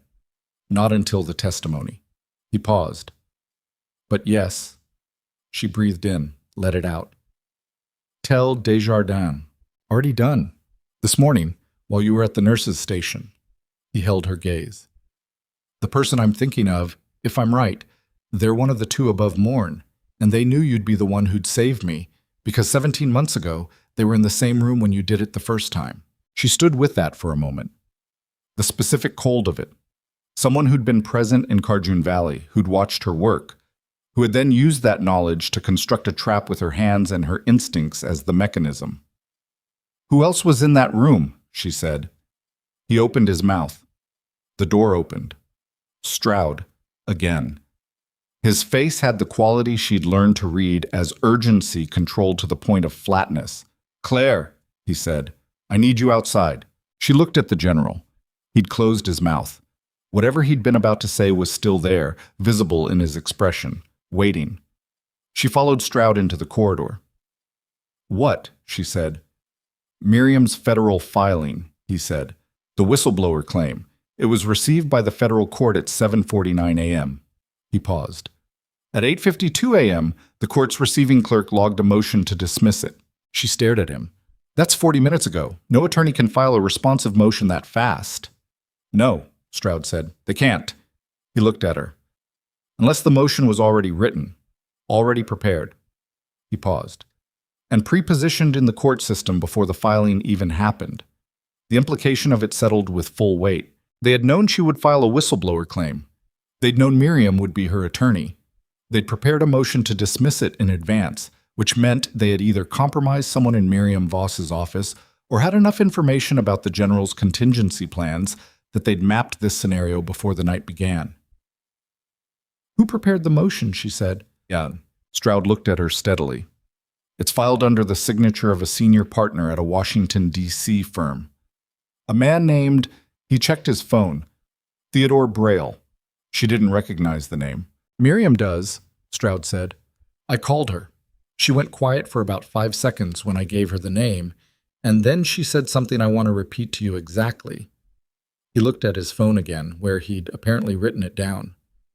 She said, Theodore Braille has been on retainer for the Armed Services Subcommittee on Contractor Oversight for 9 years.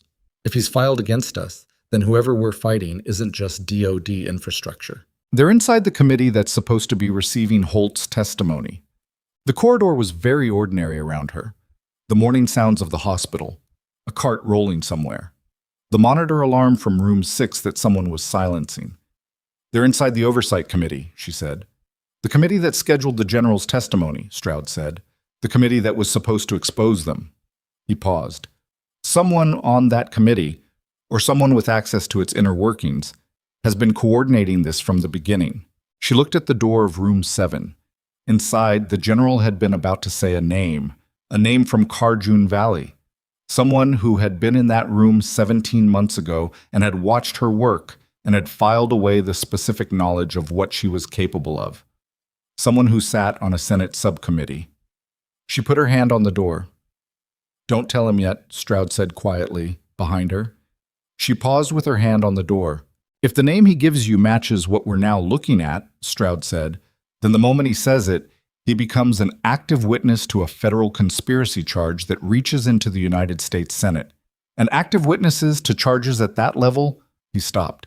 This room needs to be secured before he says that name out loud. I need 20 minutes. Her hand was still on the door. 20 minutes.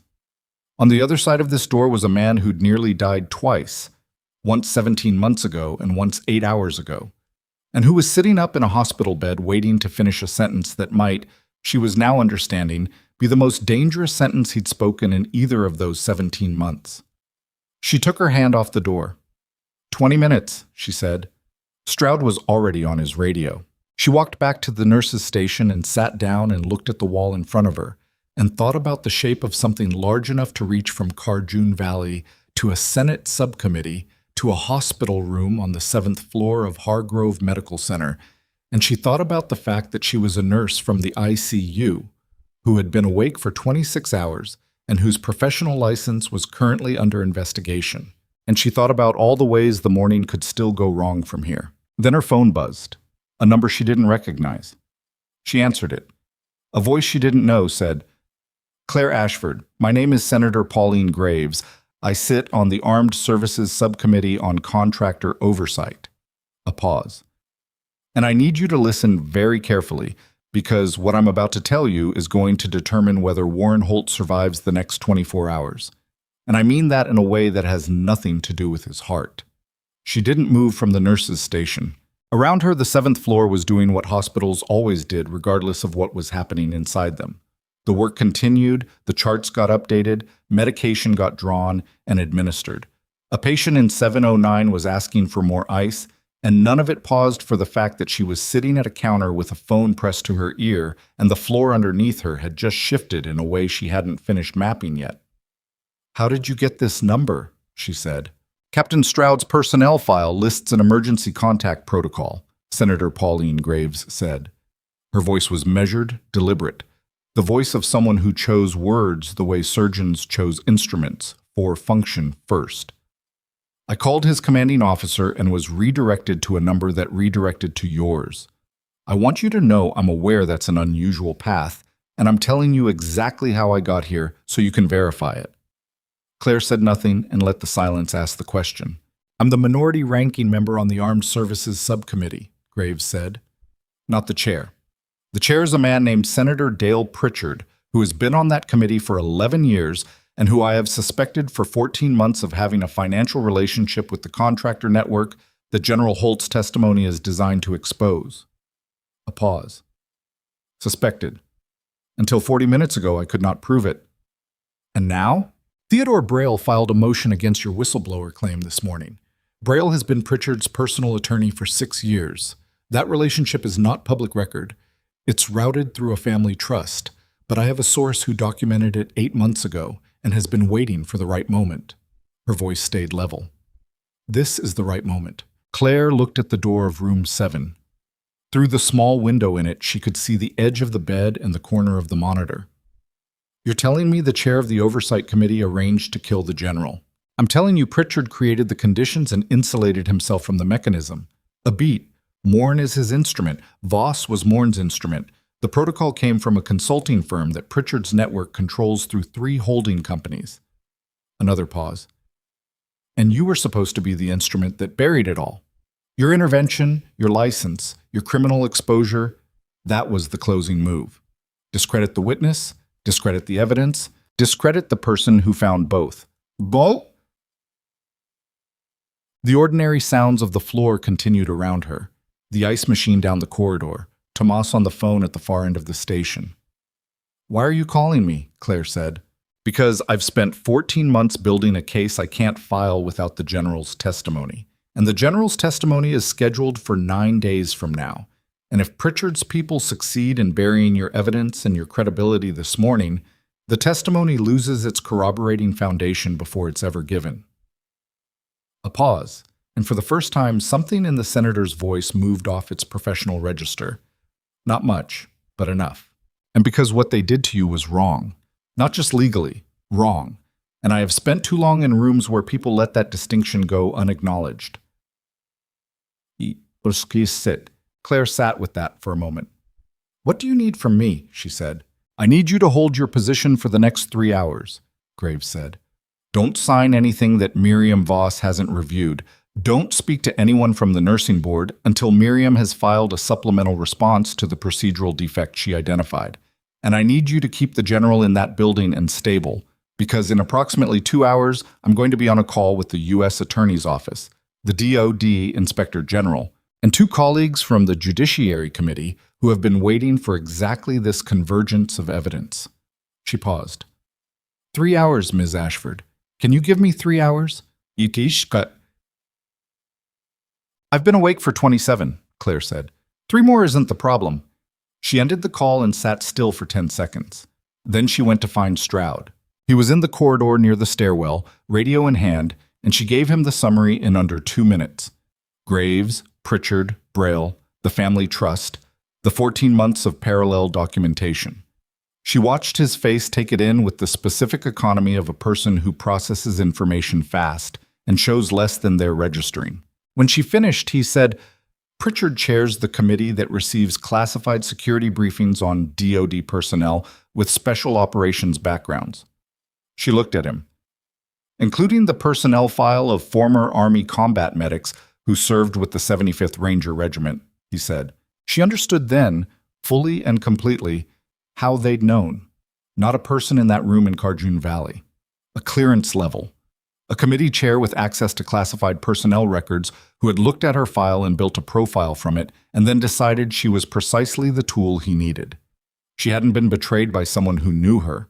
She'd been identified by someone who'd read about her and found her useful. It was somehow worse, and also somehow easier to carry, and she didn't have time to figure out which of those things mattered more. She went back to room 7. The general looked at her when she came in and read something in her face that made him straighten slightly against the pillow, despite the fact that straightening clearly cost him something. Talk, he said. She did. She gave him Graves, Pritchard, all of it. He listened with his hands still on the sheet and his jaw set and his eyes doing the specific thing they'd done in Carjoon Valley when a situation had been fully confirmed and the time for uncertainty was over. When she finished, he was quiet for a moment. Pritchard, he said, not with surprise, with the sound of something finally named. You suspected him. I had a direction, he said. Not a name I could say. He exhaled. 14 years I've sat in rooms with that man. 14 years. He stopped, looked at the ceiling. Some things you don't want to be right about. She didn't say anything because there was nothing useful to say about that. The testimony stands, he said. It was not a question. In 9 days, if you're stable enough, I'll be stable enough. He looked at her. Make sure the evidence package gets to Graves directly. Not through Desjardins' chain. Through Graves. She needs the photographs, the compliance log, your incident documentation, and Voss's corridor statement. Miriam's already building the package. Tell Miriam to add a cover letter from me. He reached for the notepad on his bedside table and immediately grimaced because his left shoulder was not interested in cooperating. She handed it to him without comment. He wrote for 2 minutes in a hand that was less steady than it probably normally was, but was entirely legible, and handed it back to her. She read it. It was brief, specific, and would have significant weight attached to a general's signature and a documented near death that was now a matter of federal record. Okay, she said. She folded the note and put it in her pocket. Claire, he said. She looked at him. When this is over, he said, and then stopped in a way that meant he was choosing carefully. When this is done, the testimony, the proceedings, all of it, I want you to think about something. What? What you want, he said simply. Not what's next on the list, not the next crisis, what you actually want. He held her gaze. You left the Army to live a quieter life and ended up here, and I think it's fair to say the quiet life hasn't entirely cooperated with you. Something moved in his expression that was dry and a little sad at the same time. You're good at this, at the combat medicine and the quieter kind. You don't have to choose between them. She didn't answer immediately because it wasn't the kind of statement that deserved an immediate answer. Get some sleep, he said, before you decide anything. She almost smiled. Yeah, she said, and left him to rest. The next 3 hours were exactly what Graves had described. Not dramatic, not cinematic, not the kind of hours that looked like anything from the outside. They were the hours of documentation and phone calls and legal filings and interagency communications that determined, more than any single confrontation, whether a thing actually held or eventually dissolved under the weight of process and money and the patience of people who could afford to wait. Miriam filed the supplemental response to the nursing board at 10:15.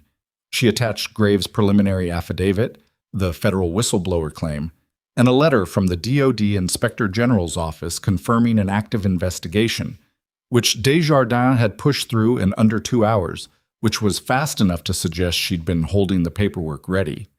The nursing board's administrative hold was paused pending federal coordination, which was not a victory but was a door left open rather than closed. At 11:30, Theodore Braille's motion to dismiss was formally opposed by the U.S. Attorney's Office on grounds of judicial conflict of interest, citing Braille's undisclosed personal relationship with Senator Pritchard. The motion was referred to the presiding judge for review with a recommendation for recusal. It didn't kill the motion. Motions didn't die that easily, but it complicated Pritchard's timeline in ways that mattered. At noon, Senator Pritchard released a statement through his press office calling the investigation a politically motivated attack on his record of service and announcing that he had retained counsel. The statement was 11 sentences long. 3 of them were directly contradicted by public record within 2 hours. By mid-afternoon, 2 members of his own party on the committee had issued separate statements declining to characterize the investigation as politically motivated, which was the legislative equivalent of stepping away from a fire before anyone noticed you'd been near it. Mourne's attorney arrived at Hargrove at 8:45 a.m., slightly later than the 40 minutes Stroud had estimated, and was told by Desjardins, politely and with documentation, that his client had been transferred to a federal facility. The attorney made several calls in the hospital lobby. One of those calls, according to Stroud's contact who happened to be nearby, was to a number that registered as belonging to Pritchard's chief of staff. The call lasted 4 minutes. Mourne's attorney left the hospital without speaking to anyone else. Voss was admitted to the cardiac unit on the 4th floor. The irony of this was not lost on anyone who'd been on the 7th floor overnight and spent the morning being evaluated for the stress-related cardiac episode that had dropped him in the corridor. At 1 p.m., Miriam received a call from Voss's actual attorney, not the one Mourne's network had retained on his behalf, but his own, a woman from a local firm who had been trying to reach him since 6 a.m., indicating that Voss was prepared to provide a full, formal statement to federal investigators. The statement, Miriam was told, would include the name and email correspondence of the outside consultant who had provided the medication protocol and would document the complete sequence of Voss's involvement from first contact to last instruction. It was not forgiveness. It was a man calculating that cooperation was his best remaining option and acting on that calculation. Claire understood the distinction and held it clearly. At 2:30 p.m., she finally sat down in the family consultation room with the door closed and ate a sandwich someone had left at the nurse's station with a note that said simply for Claire in Brianna's handwriting. She ate it without tasting it. She looked at the concrete wall through the window. She thought about nothing for about 4 minutes, which was the closest thing to rest she'd managed in 31 hours. And then Stroud knocked and came in. He sat down across from her. He'd lost some of the night's precision. His collar was open, his cap was on the table beside him, and he had the particular tiredness of someone who ran on discipline and had reached the point where the discipline was doing more of the work than the person.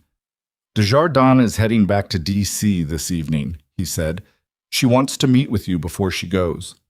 I know. Graves is going to be calling again around 4. I know. He looked at the sandwich wrapper. How are you doing? It was such a simple question that it caught her slightly off guard. I'll tell you when I figure it out, she said. He nodded. He'd been around enough people who gave that answer to know it was honest rather than evasive. For what it's worth, he said, and then stopped for a moment like he was editing. What you did last night, the way you held the whole thing, the clinical side and the other side simultaneously, when most people would have collapsed either the medicine into panic or the strategic piece into anger. He paused.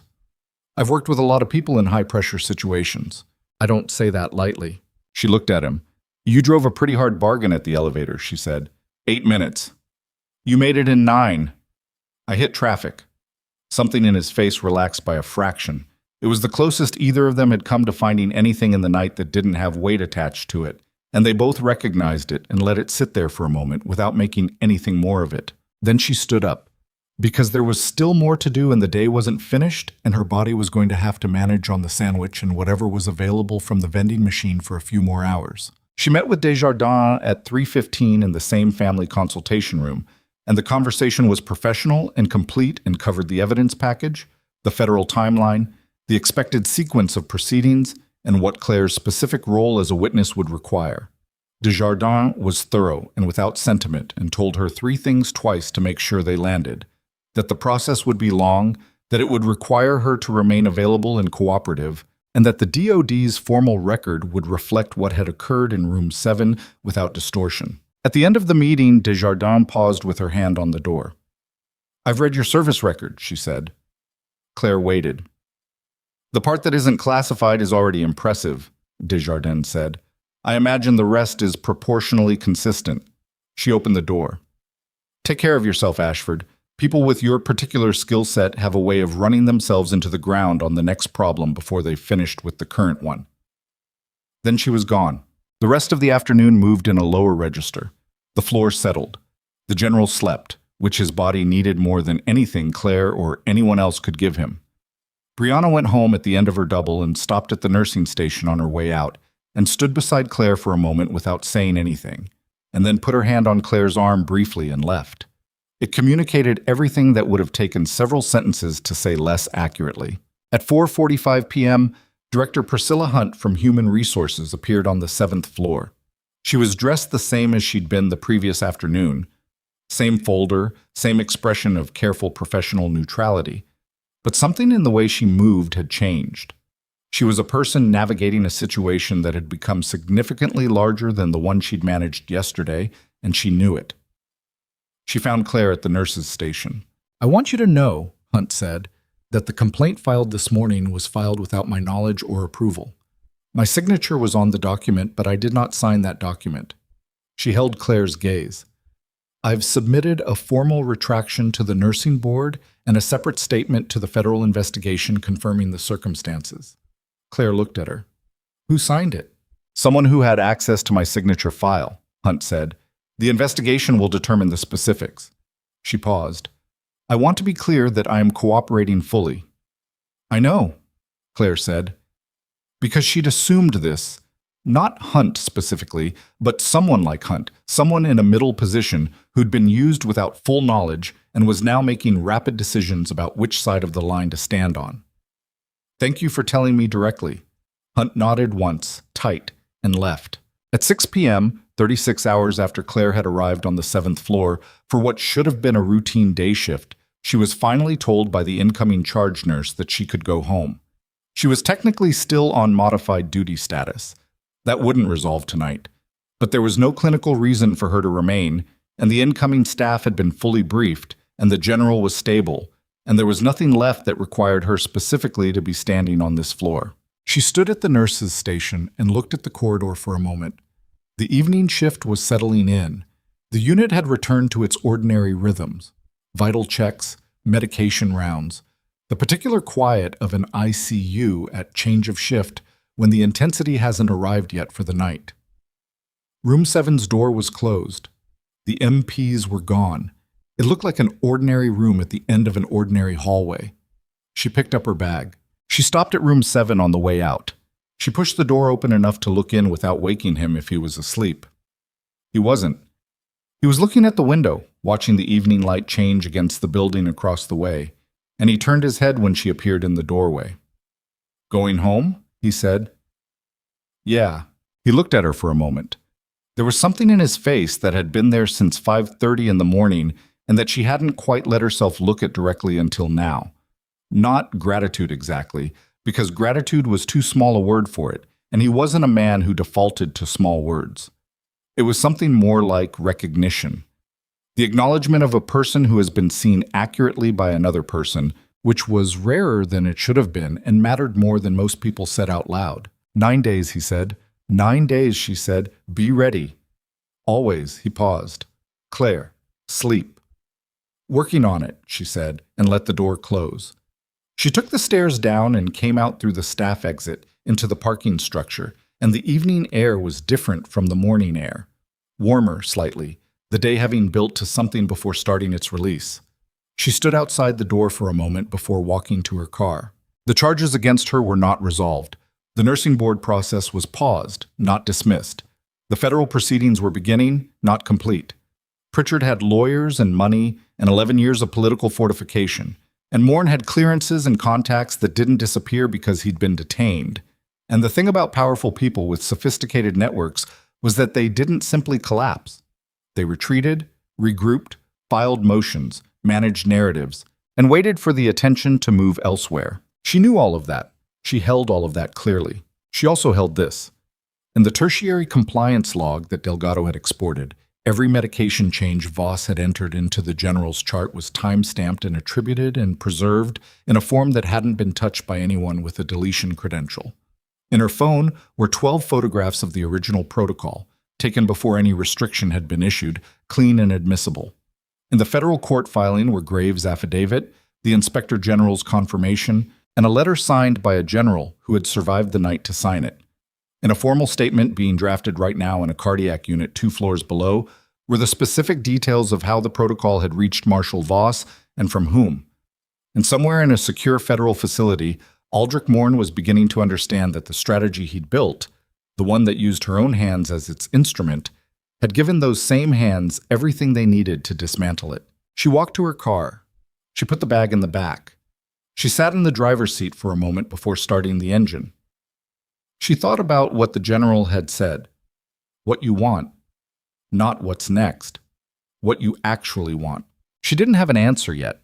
She knew that she had spent 6 years in the Army learning to be excellent at the hardest version of the work, and then 4 years in a hospital learning that the hardest version of the work didn't stop being necessary just because the setting had changed. She knew that she was tired in a way that went deeper than 36 hours without sleep. Tired in the way you got when you'd been doing something hard and right for a long time without anyone knowing it was hard or right. The specific tiredness of competence that went unwitnessed. She thought about Brianna's hand on her arm. She thought about Tomas pretending not to watch. She thought about the student nurse with the wide eyes who'd stayed through the night without being asked, and whose name she still didn't know. She thought about the fact that she'd walked into that hospital yesterday morning as a floor nurse on a modified duty assignment with a flagged access review and a formal complaint pending, and she had walked out tonight as the same floor nurse with the same modified duty status and a substantially longer list of legal complications. And somewhere in the distance between those 2 points, a man who ran a Senate oversight committee had tried to use her competence as a weapon against her and had misjudged, in the most fundamental way, what she was actually made of. That was the thing that they always got wrong. The people who looked at her and saw a tool, they saw the skill and the training and the specific usefulness of someone who didn't panic and didn't fold and could identify a problem and solve it under pressure. They saw all of that, and they thought controllable. They thought deployable. They thought, if we set the right conditions, she'll do exactly what we need her to do. They didn't see the part underneath. The part that had sat in a field hospital in a place she couldn't name and made the choice to save a man because it was right, not because it was ordered. The part that had read a medication chart at a nurse's station and followed the thread because the thread was there and ignoring it wasn't something she was capable of. The part that had pulled an IV line in front of a room full of people who had the authority to end her career because the alternative was watching someone die when she had the knowledge and the means to stop it. They had tried to use that part of her as a trap, and that part of her had walked straight into the trap and carried everything out with it. She started the car. 3 weeks later, in a Senate hearing room in Washington, D.C., General Warren Holt sat before the Armed Services Subcommittee and delivered his testimony in full. He was thinner than he'd been before Hargrove, and his left eye still had a slight lag that his neurologist said would resolve over time. And he spoke for 4 hours and 20 minutes with the precision of a man who had thought about what he was going to say for a long time and had no interest in saying it any less completely now that the moment had arrived. Senator Dale Pritchard was not in the room. He had resigned his committee chairmanship 11 days earlier, citing personal health reasons, 3 hours before the Senate Ethics Committee announced a formal investigation into his financial relationships with DoD contractors. His resignation did not generate significant sympathy. His attorney, not Theodore Braille, who had withdrawn from the representation citing a scheduling conflict, issued a brief statement that declined to address specific allegations and was not reported on extensively because the allegations were specific enough to make the statement irrelevant. Aldrich Morn was indicted on 2 counts of obstruction of justice, 1 count of conspiracy to commit federal witness tampering, and 1 count of unauthorized access to a federally protected computer system. He entered a not guilty plea through his attorney at an arraignment that lasted 9 minutes. The federal case was expected to take 18 months to reach trial, which was how federal cases worked. And the 18 months would be long and procedurally complicated and sometimes look like it was dissolving and then reassemble around something new. That was how this worked. It was not satisfying in the way that immediate things were satisfying. It was satisfying in the different, harder way of a process that was going to arrive somewhere real, even if it took its time getting there. Marshal Voss pleaded guilty to 2 counts of medical fraud and 1 count of conspiracy in a plea agreement that included his full cooperation with federal investigators and a permanent revocation of his medical license. He was sentenced to 38 months in federal prison. He served the sentence. He did not return to medicine. Some things couldn't be given back, and that was also how things worked. Bertrand Lyle, the hospital's COO, resigned from Hargrove Medical Center and cooperated with the federal investigation in exchange for an immunity agreement that covered his specific conduct. He had not known, his statement said, the full scope of what he was facilitating. Investigators found this credible in the narrow sense that was relevant to prosecution and not particularly exculpatory in the broader sense that was relevant to being a person who'd looked at a line in an email asking about a specific nurse's schedule and had filled it in without asking why. The nursing board complaint against Claire was formally withdrawn 6 weeks after the night she'd spent in room 7. The withdrawal cited the federal whistleblower protection, the retraction by Director Hunt, and the corroborating clinical documentation that established her intervention as medically appropriate and life-saving. Her license was never actually suspended, though it had been close enough that there had been 2 days in that first week when Miriam had called her with updates that carried the specific measured tone of someone managing bad news carefully. She was reinstated to full duty at Hargrove Medical Center on a Monday morning that was ordinary in every external way. She put on her navy scrubs. She pulled her hair back. She picked up her travel mug and drove to the hospital and took the elevator to the 7th floor because there was no particular reason to take the stairs anymore. The unit was as it always was, already moving, already loud in the controlled way of a floor that had started its work before anyone arrived. Brianna was finishing her night rotation and handed off to Claire at the station with the focused efficiency of a nurse who had a lot to cover and was going to cover it and also, briefly, looked at Claire with something that communicated everything the efficiency was setting aside. 709 had a rough night, she said. 704 is improving. Room 7 has a new admission. 74-year-old woman, post-cardiac catheterization, stable but watching. Got it, Claire said. Brianna handed her the report sheet, started to move away, stopped. It's good, she said. Just that. Yeah, Claire said, it is. 1 month after that, on a Tuesday afternoon when the 7th floor was running 2 admissions and a discharge simultaneously, and Claire was managing her 4 patients with the particular focused speed of someone who was good at the work and knew it, she received a call from a number she didn't recognize. It was the general. He was calling from what sounded like an outdoor space, wind in the background, something open. He'd been cleared for discharge from his own post-recovery care and was spending a few days somewhere with trees, he said, which he didn't elaborate on and she didn't ask about. I testified, he said. I know. I watched the summary. All 4 hours? Parts, she said. Smart. A pause. It's moving, slowly, but it's moving. Another pause. I wanted to say something to you that I should have said in the hospital and didn't because I was focused on the next problem. She waited. You made a choice that night that most people don't have the capability to make. And some people who have the capability don't have the character to make, he said. You made it at significant personal cost, without certainty of outcome, and without anyone's permission. He paused. That's not a small thing.